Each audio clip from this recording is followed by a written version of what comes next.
അത്യുന്നതങ്ങളിൽ ദൈവത്തിന് മഹത്വം.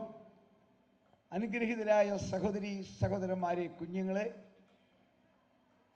ശ്രേഷ്ഠന്മാരായ ദൈവദാസന്മാരെ, വിശേഷാൽ ഈ സഭയുടെ ചുമതല കർത്താവിനാൽ വളരെ മനോഹരമായ വർഷങ്ങളായി നിവർത്തിക്കുന്ന കർത്താവിൽ പ്രിയങ്കരനായ രാജു പാസ്റ്റർ, മനോഹരമായ വിധത്തിൽ ഗാനങ്ങൾ ആലപിക്കുന്ന ആത്മീയ കൊയർ, അതിന് നേതൃത്വം കൊടുക്കുന്ന സഹോദരന്മാർ, ഈ ശബ്ദസീമയിൽ ഞങ്ങളെ ശ്രദ്ധിക്കുന്ന സുഹൃത്തുക്കളും നല്ലവരുമായ നാട്ടുകാരെ, ധന്യനായ ക്രിസ്തുവിൻ്റെ നാമത്തിൽ ഒരിക്കൽ കൂടി നിങ്ങൾക്കെല്ലാവർക്കും എൻ്റെ സ്നേഹവന്ദനം. ഈ ആത്മീയ സംഗമത്തിന് രാജു പാസ്റ്ററിനെ ക്ഷണിച്ചതുകൊണ്ട് ഒരു പ്രത്യേക നിയോഗം എനിക്കുള്ളതുകൊണ്ട് മാത്രമാണ് ഞാൻ വന്നത്, അല്ലെങ്കിൽ വരത്തില്ല. സാങ്കേതികമായി വരുന്നതാൻ പല വിധത്തിലുള്ളതായ തടസ്സങ്ങളുണ്ട് ദീർഘയാത്രയെങ്കിലും അദ്ദേഹത്തോട് എനിക്കൊരു ബഹുമാനമുണ്ട്. കാരണം 50 വർഷമായി കർത്താവിൻ്റെ വേല എല്ലാ പ്രതിസന്ധികളെ അതിജീവിച്ച് അഭംഗുരം സ്വർഗരാജ്യത്തിൻ്റെ ഒരു നല്ല പണിക്കാരനായി വേല ചെയ്യുന്ന കർത്താവിൻ്റെ ദാസനെ ഓർത്ത് സ്തുതിക്കുന്നു. അദ്ദേഹത്തിൻ്റെ സഭയിൽ കടന്നു വരുന്ന ഒരു മഹാസന്തോഷമായി ഞാൻ കരുതുന്നു, ഒരു അഭിമാനമായി കരുതി. വിശേഷാൽ സഭയെ എന്നെ ആദരിച്ച് നൽകിയ ഈ മോമെൻ്റത്തെ ഓർത്ത് ഞാൻ ദൈവത്തെ സ്തുതിക്കുന്നു, എൻ്റെ നന്ദി അറിയിക്കുന്നത്. ഞാൻ കർത്താവിന് വെച്ചാൽ എൻ്റെ ഭവനത്തിലെ എനിക്ക് ലഭിച്ച മോമെൻ്റങ്ങളുടെ കൂട്ടത്തിൽ കൊണ്ട് ഞാനിത് വെക്കുന്നതായിരിക്കും. കർത്താവ് സഹായിക്കട്ടെ. എന്നെ വളരെ സന്തോഷിപ്പിച്ച മറ്റൊരു കാര്യമുണ്ട്. ഏതാണ്ട് 15 വർഷങ്ങൾക്ക് മുൻപ് സെമിനാരിൽ ഞാൻ പഠിപ്പിച്ച ഒരു വിദ്യാർത്ഥി, ഒരു ദൈവദാസനായിട്ട് എൻ്റെ കൂടെ ഇപ്പോൾ ഉണ്ട്. അദ്ദേഹം ഒന്ന് എഴുന്നേറ്റ് നിൽക്കാം, ഒന്ന് കാണുന്നതായിരുന്നു. 2010 ഞാൻ അദ്ദേഹത്തെ പഠിപ്പിച്ചതാണ്. ചെറുമക്കൾ സാജു ഇപ്പം ആശാനും ശിഷ്യനും ഒരു സ്റ്റേജിൽ വരുവാൻ ആക്കിയത് ഓർത്ത് ദൈവത്തെ സ്തുതിക്കുന്നു. വളരെ സന്തോഷമാണ് ചിന്തിക്കുമ്പോൾ. കാരണം തിരുവചനം പഠിപ്പിച്ച ഒരു വിദ്യാർത്ഥി ശുശ്രൂഷകനായി നിൽക്കുന്നത് കാണുന്നത് എത്ര സന്തോഷമാണ്. അതോർത്ത് ഞാൻ ദൈവത്തെ സ്തുതിക്കുന്ന മകനെ ദൈവം അനുഗ്രഹിക്കട്ടെ. നമ്മുടെ വിഷയത്തിലേക്ക് പ്രവേശിക്കാം. നമ്മൾ ചിന്തിച്ചുകൊണ്ടിരിക്കുന്ന കൊരിന്ത്യർക്കെഴുതിയ 2-ാം ലേഖനം 6-ാം അധ്യായം 2-ാം വാക്യമാണ്. എന്താണ്? ഇപ്പോഴാകുന്നു സുപ്രസാദ കാലം, ഇപ്പോഴാകുന്നു രക്ഷാ ദിവസം. അപ്പോൾ ഇപ്പോൾ എന്നൊരു വാക്കുള്ളതിനാൽ അതിൻ്റെ അർത്ഥം ഇപ്പോൾ കഴിഞ്ഞാൽ വേറൊരു സുപ്രസാദമല്ലാത്ത കാലം വരും. 2 കാലങ്ങളുടെ സംഗമത്തിൽ നാം നിൽക്കുന്നു. 2 യുഗങ്ങളുടെ സംഗമത്തിൽ നാം നിൽക്കുന്നു. മനുഷ്യവർഗം 2ആയി വഴിവിരിയാൻ പോകുന്നു. ലോകത്തിലെ ഏറ്റവും പ്രാധാന്യമേറിയ നാളുകളിലേക്ക് 2025 നമ്മൾ പ്രവേശിച്ചു. കൃപായുഗത്തിന്റെ ഒടുവിലത്തെ മണിക്കൂറുകൾ നമ്മൾ എത്തിക്കഴിഞ്ഞു. അതിനുള്ള തെളിവുകളാണ് ഹാജരാക്കിക്കൊണ്ടിരിക്കുന്നത്. കൃപായുഗത്തിന്റെ ഒടുവിലത്തെ മണിക്കൂറുകൾ, സ്വർഗം, ഒടുവിലത്തെ ചാൻസ്. ലോകത്തിൽ ഈ നാട്ടിൽ ആർക്കെങ്കിലും കൂടി ജീവപുസ്തകത്തിൽ പേരെഴുതപ്പെടുവാൻ, സൗജന്യമായി നിത്യത അവകാശമാക്കുവാൻ ഒരവസരം കൂടെ നൽകിക്കൊണ്ടാണ് ഈ മഹായോഗം ഇവിടെ നടക്കുന്നത്. അപ്പോൾ തന്നെ സന്നിഹിതരായിരിക്കുന്ന ദൈവമക്കളെ, നാം എല്ലാവരും സ്വർഗീയ യാത്രയ്ക്ക് ആയിക്കൊണ്ടിരിക്കണം. കരങ്ങളെ കുറിച്ച് സ്തുതിച്ചാട്ടെ. ഇവിടെ ജോലി ചെയ്തു കൊള്ളുക, ഇവിടെ ബിസിനസ് നടത്തുക, പഠിക്കുക, കൃഷി ചെയ്യുക, കുടുംബജീവിതം നയിക്കുക, എല്ലാം ചെയ്യാം. അപ്പോൾ വാതിക്കൽ മുട്ടുന്ന എൻ്റെ പ്രിയന്റെ സ്വരമെന്ന മന്ദാര ശബ്ദം അകത്തളത്തിൽ കേട്ടുകൊണ്ട് രൂപാന്തരപ്പെടുവാൻ തയ്യാറായിക്കൊള്ളുക. കാരണം സംഗതി അത്ര ഗൗരവത്തിൽ വന്നിരിക്കുന്നു. ഇന്നലെ ഞാൻ പറഞ്ഞില്ലേ, നാം മാറിക്കഴിയേണ്ട താമസം 1 വേൾഡ് റൂളർ ലോകത്തിൽ ഭരിക്കും. എന്തുകൊണ്ട് നാം മാറണമെന്നും പറയും. എല്ലാം തയ്യാറായി കഴിഞ്ഞു. ഈ കൺവെൻഷനെ 4 ദിവസങ്ങൾക്ക് മുമ്പ് നടത്തുവാൻ തുടങ്ങിയെങ്കിൽ 4 ദിവസം മുൻപ് ഒടുവിലത്തെ ആദ്യത്തെ പ്രസംഗ ദിവസം തന്നെ സ്റ്റേജ്, സൗണ്ട് സിസ്റ്റം, ചെയർ എല്ലാം ക്രമീകരിച്ചതുപോലെ അധർമ്മമൂർത്തി, എതിർ ക്രിസ്തു, പിശാച്, സാത്താൻ ഈ ലോകത്തെ അടക്കി ഭരിക്കാനുള്ള സന്നാഹങ്ങൾ തയ്യാറായി. വായിക്കാം വെളിപ്പാട് 13:1, 13:7. വെളിപ്പാട് 13:1, 13:7. അപ്പോൾ 10 കൊമ്പും 7 തലയും കൊമ്പുകളിൽ 10 രാജമുടിയും തലയിൽ ദൂഷണനാമങ്ങളും ഉള്ള ഒരു മൃഗം സമുദ്രത്തിൽ നിന്ന് കയറുന്നത് ഞാൻ കണ്ടു. അവൻ എങ്ങനെ ഭരിക്കും? വായിക്കാം 13:7. വിശുദ്ധന്മാരോട് യുദ്ധം ചെയ്ത് അവരോട് ജയിപ്പാനും അതിന് അധികാരം ലഭിച്ചു. സകല ഗോത്രത്തിന്മേലും വംശത്തിന്മേലും ഭാഷമേലും ജാതിമേലും അധികാരം ലഭിച്ചു. അവൻ അധികാരം ലഭിക്കും. അതിന്റെ നിഴലാണ് ഞാൻ കഴിഞ്ഞ പ്രാവശ്യം ഇവിടെ സംസാരിച്ചെന്ന് ഞാൻ വിശ്വസിക്കുന്നു. 30 രൂപ വിലയുള്ള സോപ്പിന്റെ കൊമളയെ അതിജീവിക്കാൻ കഴിയാത്ത കൊറോണ വൈറസ് ഈ ലോകത്തിലെ ജനത്തെ മുഴുവൻ 7-8 വിധത്തിൽ ഒരു കൊടക്കീഴിൽ കൊണ്ടുവന്നതിന്റെ അനുഭവമുള്ളവരാ നമ്മൾ. ഒരു വൈറസിനെ ലോകത്തെ ഒരു കൊടക്കീഴിൽ കൊണ്ടുവരുവാൻ സാധിച്ചു എങ്കിൽ ഒരു ദുഷ്ടൻ, ഒരു സാത്താൻ, ഒരു പിശാച് ലോകത്തെ ഭരിക്കും. അതാണ് ഇന്നലെ ഞാൻ പറഞ്ഞത്. One world government. അവന് 7 തല, 10 കൊമ്പ്, 10 രാജമുടി. അതെല്ലാം വിശദീകരിക്കാൻ സമയമില്ല. 10 കൊമ്പിനെ കുറിച്ച് ഞാൻ പറഞ്ഞതാണ് നേരത്തെ, ഇനി റിപ്പീറ്റ് ചെയ്യുന്നില്ല. അവന്റെ 10 രാജമുടി, 10 രാജമുടി തയ്യാർ. എന്തിനാ? ഭരിക്കുവാൻ. എന്താണ് ഈ രാജമുടി? ഇംഗ്ലീഷിൽ ബ്രൈഡൽ എന്ന് പറയും. ഏത് രാജ്യത്തും ഒരു പെൺകുട്ടിയെ വിവാഹത്തിന് കൊണ്ടുപോകുമ്പോൾ അന്നത്തെ വധുവിന്റെ തലയിൽ ചാർത്തുന്ന അലങ്കാര വസ്തുവിന്റെ പേരാണ് രാജമുടി. വിവാഹത്തിന് കൊണ്ടുപോകുന്ന പെൺകുട്ടി പോകുമ്പോൾ അവളെ മറ്റുള്ളവർ തിരിച്ചറിയണം ആരാണ് ഇന്നത്തെ വധു. കാരണം പെൺകുഞ്ഞുങ്ങളെല്ലാം വിവാഹത്തിന് ഒരുങ്ങി വരും. ഒരുപക്ഷെ അവളേക്കാൾ സുന്ദരി പെൺപിള്ളേർ വേറെ കാണുക കല്യാണത്തിന്. എന്നാൽ അവളാണ് ഇന്നത്തെ വധു എന്നറിയിക്കാനാണ് അവളുടെ തലയിൽ രാജമുടി പോലെ ബ്രൈഡൽ വെക്കുന്നത്, കിരീടം പോലെ. യേശുക്രിസ്തുവിന് 10 രാജമുടി, 10 രാജമുടി ഇതാ റെഡി. ഒരെണ്ണം മാത്രം 80% എൻ്റെ അറിവ്. അതുകൂടെ ആയി കഴിയുമ്പോൾ സംഗതി മാറും. ഒന്നാമത്തെ രാജമുടിയാണ് വൺ വേൾഡ് ഗവൺമെന്റ്, ഏകലോക ഗവൺമെന്റ്.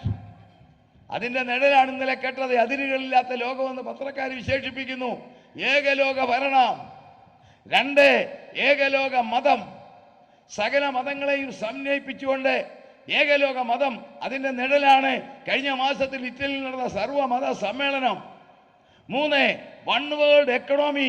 വായിക്കാം വെളിപ്പാട് പുസ്തകം 6-ാം അധ്യായം 3-ാം വാക്യം വായിക്കാം. വെളിപ്പാട് പുസ്തകം 6-ാം അധ്യായം 3-ാം വാക്യം.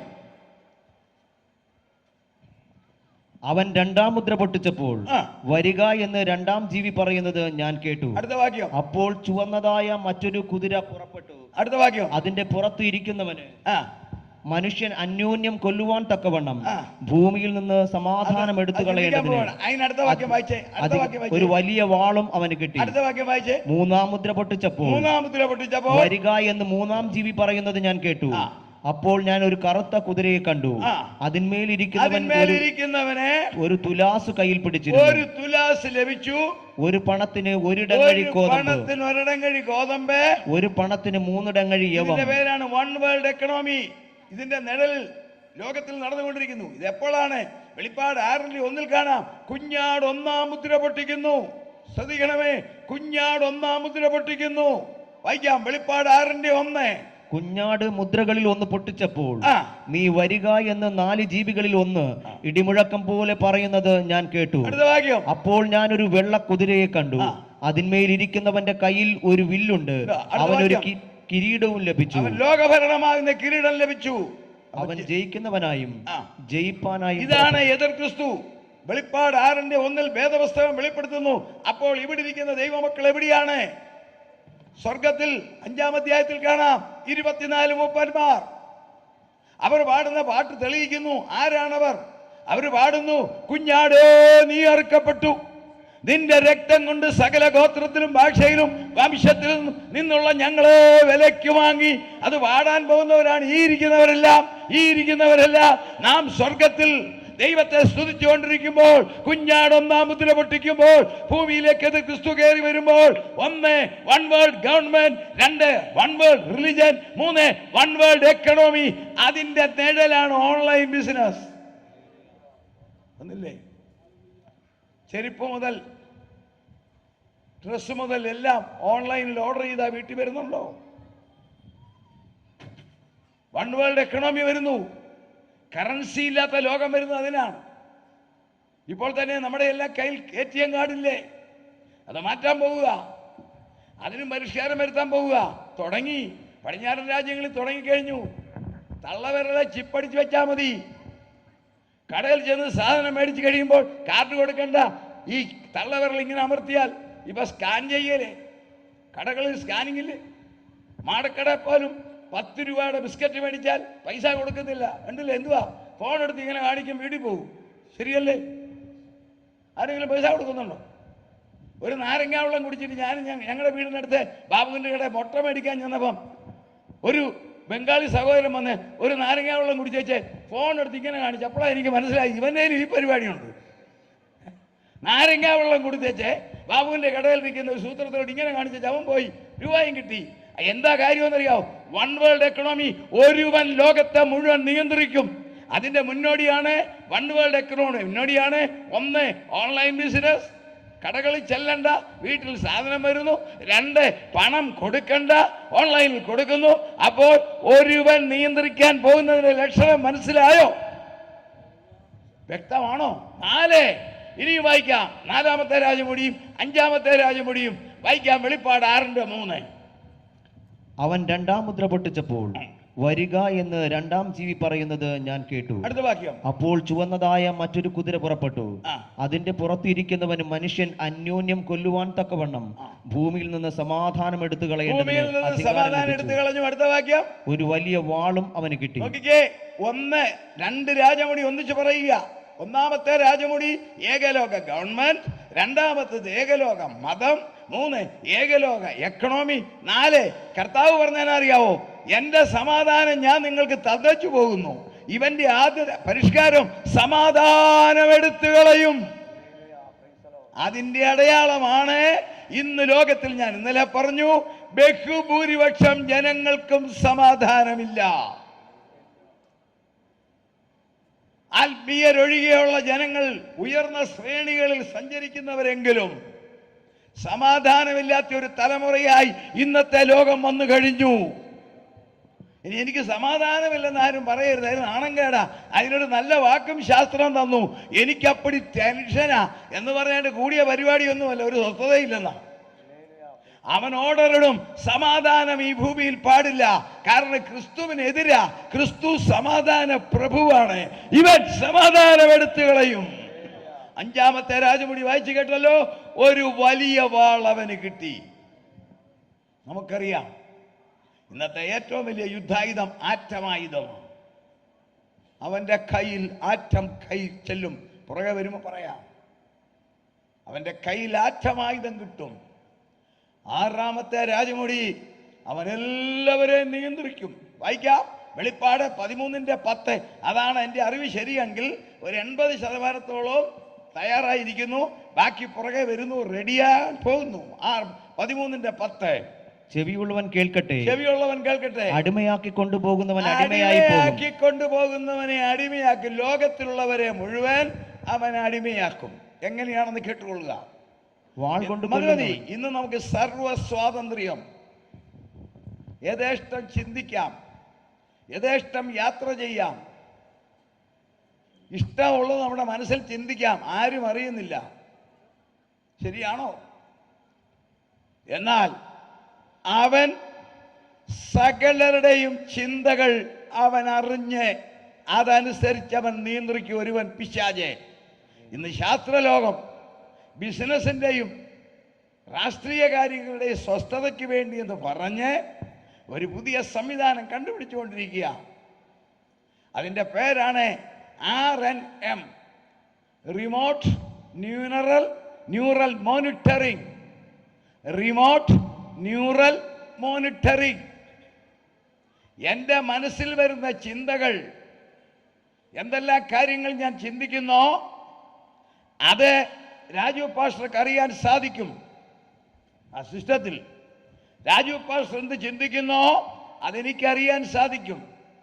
അതിൻ്റെ പേരാണ് റിമോട്ട് ന്യൂറൽ മോണിറ്ററിംഗ്. സിസ്റ്റം ഒത്തിരി കൊണ്ട് വിശദീകരിക്കുന്നില്ല. സേഫ്റ്റിക്ക് വേണ്ടി ലോകത്തിലെ ചില സേഫ്റ്റി എന്ന് പറഞ്ഞ് ശാസ്ത്രം കണ്ടുപിടിക്കുന്നതാണ്. അതായത് നമ്മുടെ മനസ്സിലെ ചിന്തകൾ കയ്യിൽ ചിപ്പ് വെച്ചാൽ ആ ചിപ്പ് വഴി വലിച്ചെടുത്താൽ വേറെ ഒരു അതേ ചിപ്പ്, അതേ നാണയത്തിലുള്ള ചിപ്പുള്ള ഒരു വ്യക്തിയിലേക്ക് കണക്ട് ആക്കിയാൽ അദ്ദേഹത്തിന്റെ മനസ്സിലെ ചിന്ത എന്നിൽ വരും. ആശയം മനസ്സിലായെന്ന് വിശ്വസിക്കുന്നു. അതായത് മനസ്സിലെ ചിന്തകളെ വലിച്ചെടുക്കത്തക്കവണ്ണം പവറുള്ള ചിപ്പ് ശരീരത്തിൽ ഘടിപ്പിച്ചാൽ അങ്ങോട്ടും ഇങ്ങോട്ടും കമ്മ്യൂണിക്കേറ്റ് ചെയ്യാം. അല്ലേ? എൻ്റെ ഇരിക്കുന്ന മൊബൈൽ ഫോൺ, ലോകത്തിൽ നിങ്ങളുടെ ഇരിക്കുന്ന മൊബൈൽ ഫോൺ, ലോകത്തിൽ എവിടെയുള്ള ചിത്രങ്ങൾ കാണാം. വല്ല കമ്പിയോ കുടലോ ഉണ്ടോ? എല്ലാം അന്തരീക്ഷത്തിൽ കൂടി ഇന്റർനെറ്റിൽ കൂടെ വരുന്നില്ലേ? ഇന്റർനെറ്റിൽ കൂടെ വരുന്നതല്ലേ. പഴയ കാലത്തല്ലേ കമ്പി വലിച്ച് അതെല്ലാം കൊണ്ട് മാറിയില്ലേ, ഇന്റർനെറ്റ് വഴിയല്ലേ വരുന്നത്. ആ ഇന്റർനെറ്റ് കേബിൾ കൂടി വന്നിട്ട് നമ്മുടെ വീട്ടിലേക്ക് ഒരു കമ്പി പോലും ഇട്ടിട്ടില്ലല്ലോ. ഉണ്ടോ? അതിങ്ങനെ മാഗ്നറ്റിക് പവറിൽ പിടിച്ചെടുക്കുന്നുവെങ്കിൽ ഇതിന്റെ മറ്റൊരു തരംഗമാണ്. പ്രത്യേക തരത്തിലുള്ള ചിപ്പ് വെച്ചാൽ മനസ്സിലെ ചിന്തകൾ അറിയാം. ആർക്കെങ്കിലും സമാധാനം കിട്ടുമോ? കൂട്ടിയടിപ്പിക്കാനാ. ഭാര്യയുടെ മനസ്സിലെ ചിന്ത ഭർത്താവ് അറിഞ്ഞാൽ എങ്ങനെ ഇരിക്കും? അന്ന് ഇന്നറിഞ്ഞാൽ എങ്ങനെ ഇരിക്കും? ചിന്തിച്ചേ. ഭർത്താവിന്റെ മനസ്സിലെ ചിന്ത ഭാര്യ ഇന്നറിഞ്ഞ അമ്പടാ ഈ പുള്ളിയാണോ എൻ്റെ ഭർത്താവ് എന്ന് ചിന്തിക്കത്തില്ലേ? നമ്മുടെ മനസ്സിലെ ചിന്തകൾ നമ്മൾ ആരോടും പറയുന്നുണ്ടോ? ഇത് അങ്ങോട്ടും ഇങ്ങോട്ടും അറിഞ്ഞാലോ ഇങ്ങനെ സമാധാനം എടുത്ത് കളയുന്നത്. ആറാമത്തത് ന്യൂറൽ മോണിറ്ററിംഗ്. 7 വെളിപ്പാട് 13:14 വായിച്ചേ. വെളിപ്പാട് 13:14. മുമ്പിൽ പ്രവർത്തിപ്പാൻ തനിക്ക് ഇസ്രായേലിനെ പിടിക്കാനുള്ള മാർഗമാ. അത് കണ്ടുപിടിച്ചു കഴിഞ്ഞു. വേഗം വായിച്ചാട്ടെ. പിന്നീട് ഞാൻ ഇസ്രായേലിനെ കുറിച്ച് പറയുക, സമയം ലഭിക്കുമ്പോൾ പറയും. എങ്കിലും അതിന്റെ വിശദീകരണം പറയാണ്. വെളിപ്പാട് 13:14. മൃഗത്തിന്റെ മുമ്പിൽ പ്രവർത്തിപ്പാൻ തനിക്ക് ബലം കിട്ടിയ അടയാളങ്ങളെ കൊണ്ട് ഭൂവാസികളെ തെറ്റിക്കുകയും വാളാൽ മുറിവേറ്റിട്ടും ജീവിച്ച മൃഗത്തിന് പ്രതിമ ഉണ്ടാക്കുവാൻ ഭൂവാസികളോട് പറയുകയും ചെയ്യും. അടുത്ത വാക്ക് കേട്ടുകൊള്ളുക. മൃഗത്തിന്റെ പ്രതിമ സംസാരിക്കേണ്ടതിന് മൃഗത്തിന്റെ പ്രതിമയെ നമസ്കരിക്കാത്തവരെ ഒക്കെയും കൊല്ലിക്കേണ്ടതിനും മൃഗത്തിന്റെ പ്രതിമയ്ക്ക് ആത്മാവിനെ കൊടുപ്പാൻ അതിന് ബലം ലഭിച്ചു. ഇത് പണ്ടുപോലെ നമ്മൾ കേട്ടിട്ടുള്ളതാ. പ്രതിമ സംസാരിക്കുന്നത് എങ്ങനെയാണ്? മൃഗത്തിന്റെ പ്രതിമയ്ക്ക് എങ്ങനെ ആത്മാവിനെ കൊടുക്കും? ഇന്നത്തെ സിസ്റ്റത്തിൽ അത് കണ്ടുപിടിച്ചു കഴിഞ്ഞു. AI chat bot, artificial intelligence വെച്ചുകൊണ്ട് സംസാരിപ്പിക്കാം. ആർട്ടിഫിഷ്യൽ ഇന്റലിജൻസ് നമുക്കറിയാമല്ലോ. ഇന്നത്തെ ടെക്നോളജി കമ്പ്യൂട്ടറിൽ കൂടി മനുഷ്യ ശബ്ദം കേൾക്കുന്നില്ലേ?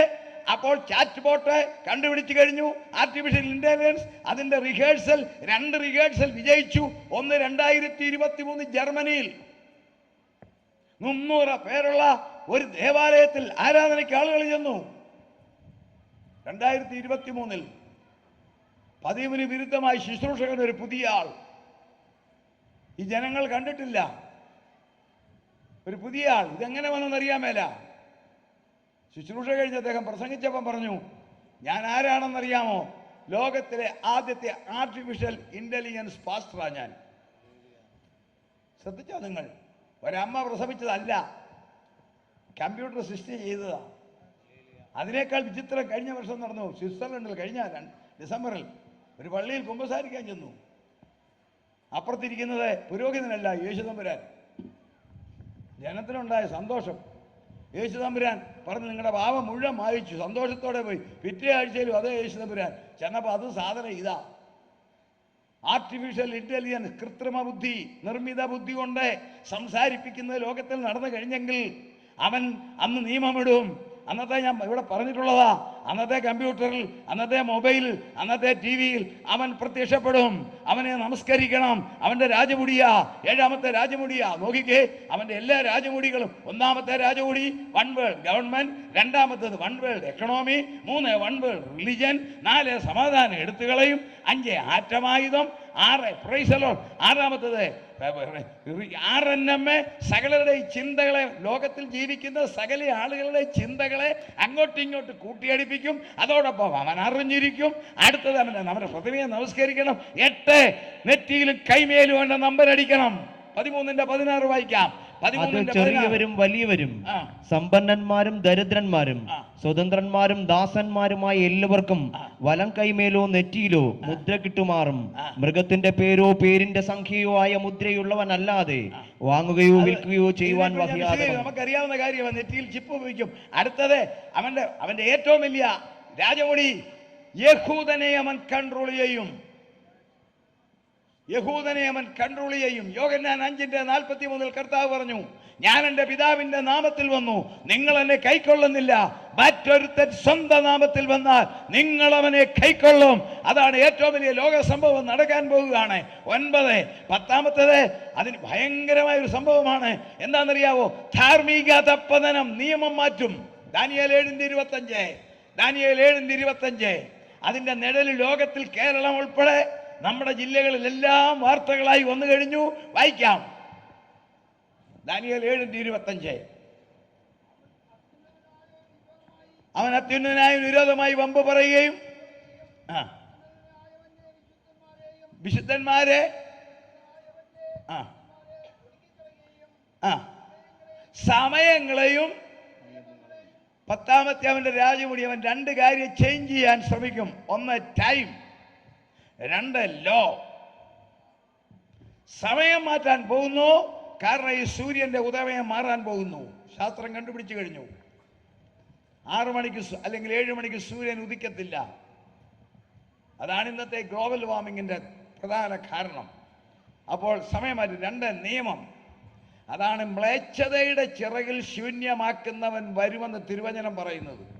ലോകത്തിൽ മനുഷ്യർ ഉൽപ്പത്തി മുതൽ ഒരു ഗവൺമെന്റും പാസ്സാക്കാത്തതും ഒരു മതവും പാസ്സാക്കാത്തതും എന്നാൽ എല്ലാവരും ഒരുപോലെ അനുഷ്ഠിക്കുന്നതുമായ ഒരേ ഒരു നിയമം ഒരു മതമോ ഒരു ഗവൺമെന്റോ പാസ്സാക്കിയതല്ല, ഒരു പാർലമെന്റോ. പക്ഷെ ലോകത്തിൽ മനുഷ്യരായി ജനിച്ച സകല ആളുകളും, കറുത്തവരും വെളുത്തവരും, സമ്പന്നരും ദരിദ്രരും, ശാസ്ത്രജ്ഞന്മാരും ബിസിനസ്സുകാരും കൃഷിക്കാരും, ഇനി അത് മാത്രമല്ല സമൂഹം വെറുക്കുന്ന തീവ്രവാദികളും കൊലപാതകന്മാരും മദ്യപാനികളും മയക്കുമരുന്നിന് വരെ അടിമകളായിട്ടുള്ളവരും, മനഃശാസ്ത്രജ്ഞന്മാർക്ക് ഏറ്റവും വലിയ അതിശയം കേട്ടുകൊള്ളുക, മനോരോഗികളും ഒരുപോലെ അനുഷ്ഠിക്കുന്ന ഒരു നിയമമുണ്ട്. മെന്റൽ പേഷ്യൻസ്,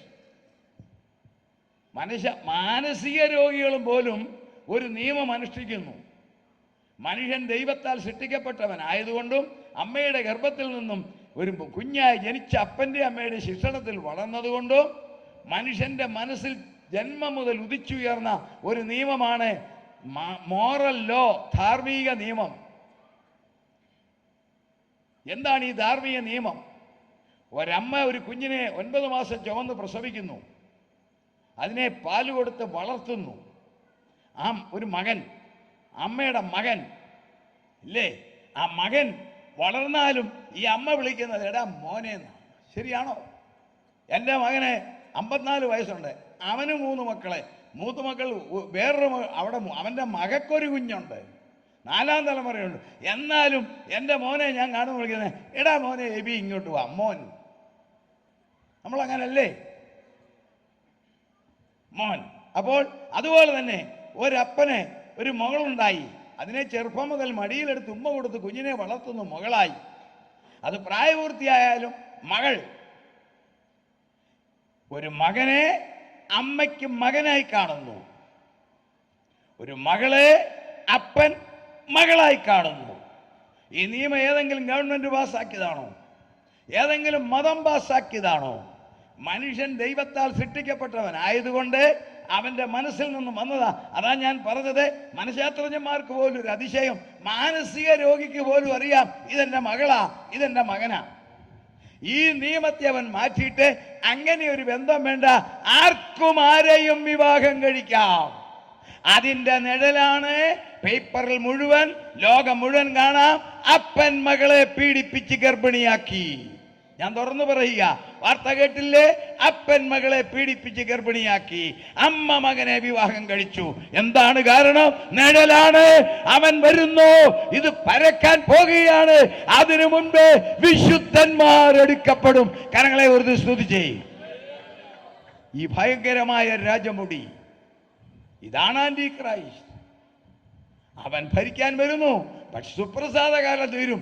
അവൻ വരണമെങ്കിൽ സ്വർഗത്തിൽ നിന്ന് ഒരു ആക്ഷൻ നടക്കണം. ഞാൻ 2 ആക്ഷനെ കുറിച്ച് പറഞ്ഞു. ഒന്ന്, സ്വർഗത്തിൽ നിന്നൊരു ആക്ഷൻ. 2, ഭൂമിയിൽ നിന്നും ഇസ്രയേലിന്റെ കയ്യിൽ നിന്ന് വരാൻ പോകുന്ന ആക്ഷൻ. അതാണ് ഇപ്പോഴത്തെ യുദ്ധം.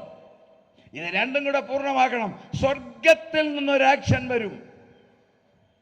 കാരണം കർത്താവ് ഒരു വാഗ്ദത്തം തന്നിട്ടുണ്ട് ദൈവമക്കൾക്ക്. വായിക്കാം, വെളിപ്പാട് 3:10, റെവലേഷൻ 3:10, വെളിപ്പാട് 3:10. സഹിഷ്ണുതയെക്കുറിച്ചുള്ള എന്റെ വചനം നീ കാത്തതുകൊണ്ട് ഭൂമിയിൽ വസിക്കുന്നവരെ പരീക്ഷിക്കേണ്ടതിന് ഭൂതലത്തിലെങ്ങും വരുവാനുള്ള പരീക്ഷാകാലത്ത് ഞാനും നിന്നെ കാക്കും. സഭയോടുള്ള ദൂത, ഫിലദൽഫിയ സഭയിൽ കൂടി ദൈവമക്കളോടുള്ള ദൂത. എന്താണ് സഭ? എന്തുകൊണ്ട് സഭ ഈ ഭൂമിയിൽ ആ സമയത്ത് കാണത്തില്ല? എന്തുകൊണ്ട് എതിർ ക്രിസ്തു വരുന്നതിന് മുൻപ് സഭ എടുക്കപ്പെടണം? പ്രധാനമായ 4 കാരണം വേദപുസ്തകത്തിൽ പറയാം. ഞാൻ ഡിനോമിനേഷൻ അല്ല പറയുന്നത്, ഇന്ന സഭയെന്നൊരു പ്രത്യേക പർട്ടിക്കുലർ സഭയല്ല ഞാൻ പറയുന്നത്. കർത്താവായ യേശുവിനെ രക്ഷകനായി സ്വീകരിച്ച് അവന്റെ രക്തത്തിൽ കൂടി പാപക്കറ മാറി അവന്റെ കൽപ്പന അനുസരിച്ച് വിശുദ്ധിയിലും വേർപാടിലും ദൈവത്തെ ആരാധിച്ച് ലോകത്തിന്റെ മാലിന്യത്തിൽ ഉൾപ്പെടാതെ ദൈവവചനം അനുസരിച്ച് ജീവിക്കുന്നതാണ് സഭ. അതേത് ഡിനോമിനേഷനും ആയിക്കൊള്ളട്ടെ. അതൊക്കെ നമ്മൾ കാലാകാലങ്ങളിൽ സൗകര്യങ്ങൾ കിട്ട പേരാ. നിങ്ങളിവിടെ അപ്പസ്തോലിക്കൽ ചർച്ച എന്ന് പറയുന്നു, ഞാൻ ഉൾപ്പെട്ടു നിൽക്കുന്ന സഭ, ഞാൻ അതിൻ്റെ നേതൃത്വം വഹിക്കുന്നു. അതിൻ്റെ പേര് international gospel church, India Pentecost ദൈവസഭ, ചർച്ച് ഓഫ് ഗോഡ്, പല പേരുണ്ട്. ജൈക്കവാറ്റ, മാർത്തോമൈറ്റ്, CSI, റോമൻ കത്തോലിക്, എന്തുമായിക്കൊള്ളട്ടെ. പക്ഷെ ക്വാളിറ്റി സ്വർഗം നോക്കുന്നത് ക്രിസ്തുവിൽ കൂടി വീണ്ടും ജനിച്ചിട്ടുണ്ടോ. വീണ്ടും ജനിക്കാതെ സ്വർഗരാജ്യത്തിൽ വരാൻ സാധിക്കത്തില്ല എന്ന് യോഹന്നാൻ 3:3 പറഞ്ഞിട്ടുണ്ടല്ലോ. അപ്പോൾ വീണ്ടും ജനിച്ച് കർത്താവിൻ്റെ കൽപ്പന അനുസരിച്ച് മാത്രമല്ല വിശുദ്ധിയിൽ ജീവിച്ച് അവനെ ആത്മാവിലും സത്യത്തിലും ആരാധിച്ച് രാജ്യത്തിൻ്റെ നിയമം അനുസരിച്ച് പ്രത്യാശയോടെ ജീവിക്കുന്നവരുടെ പേരാണ് സഭ. ആ സഭയുടെ 4 പ്രത്യേകത. ഒന്ന്, എന്താണ് ഈ സഭ? ഈ സഭ മത്തായി 16:18, മത്തായിയുടെ സുവിശേഷം 16:18.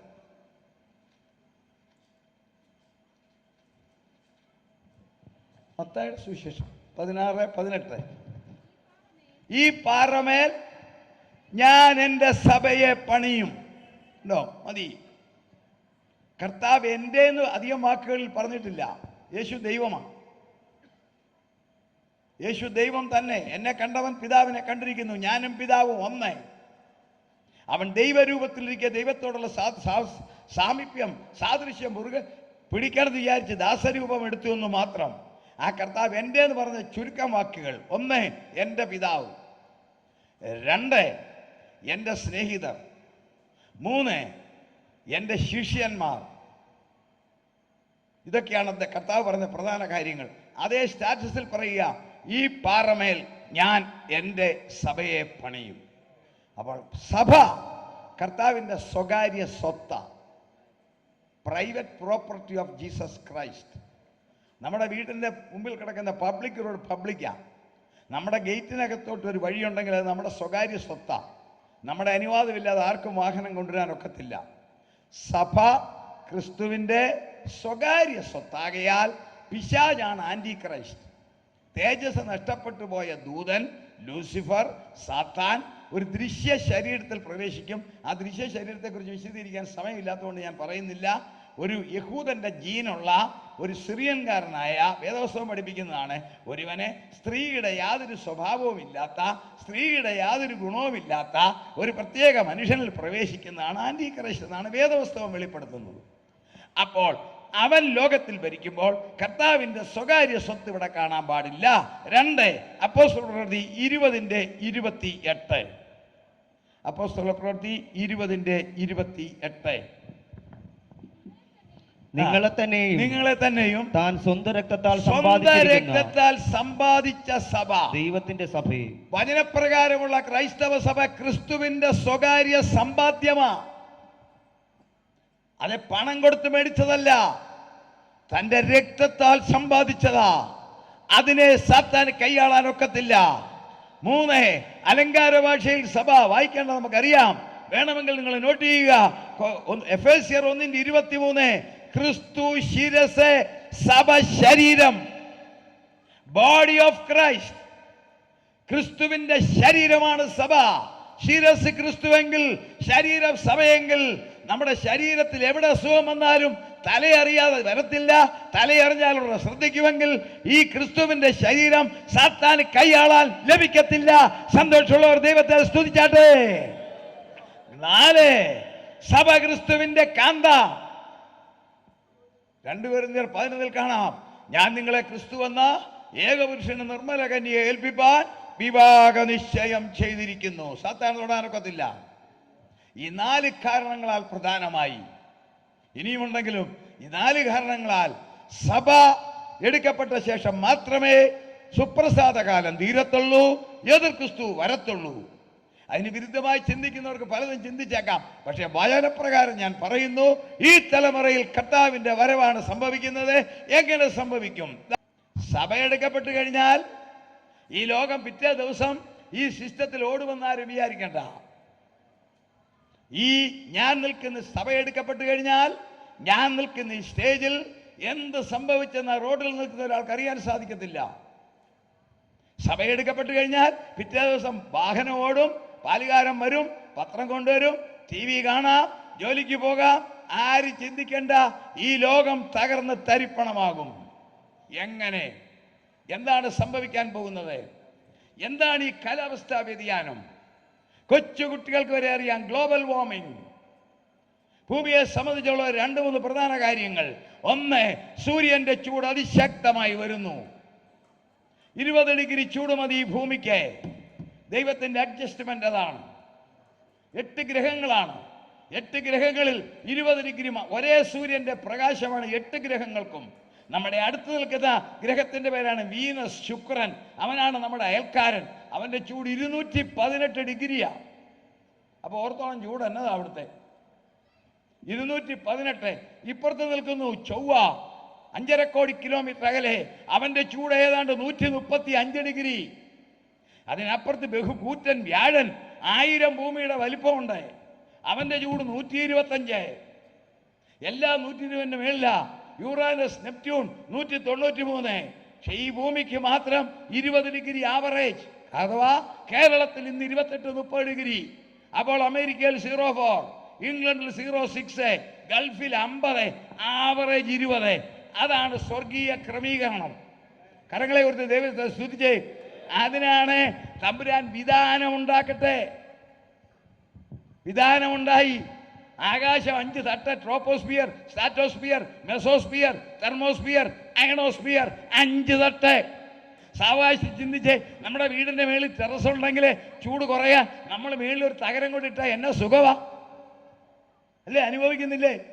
വീടിന്റെ മേളിൽ ഒരു തകരം കൊണ്ട് അടിക്കുന്നില്ലേ? എന്തിനാ? തണുപ്പ് വരാൻ. ഇതുപോലെ തമ്പുരാൻ എന്നെയും നിങ്ങളെയും എൻ്റെ പ്രഭാഷണം കേൾക്കുന്ന സകലരെയും ജാതി മത വ്യത്യാസമില്ലാതെ തൻ്റെ സ്വരൂപത്തിൽ സൃഷ്ടിച്ച മനുഷ്യനെ സ്നേഹിച്ചതിനാൽ സൂര്യന്റെ ചൂട് അടിക്കാതിരിപ്പാൻ തമ്പുരാൻ വിധാനമുണ്ടാകട്ടെ എന്ന് കൽപ്പിച്ചപ്പോൾ ദൈവശക്തിയാൽ 5 തട്ടുകൾ രൂപപ്പെട്ടു.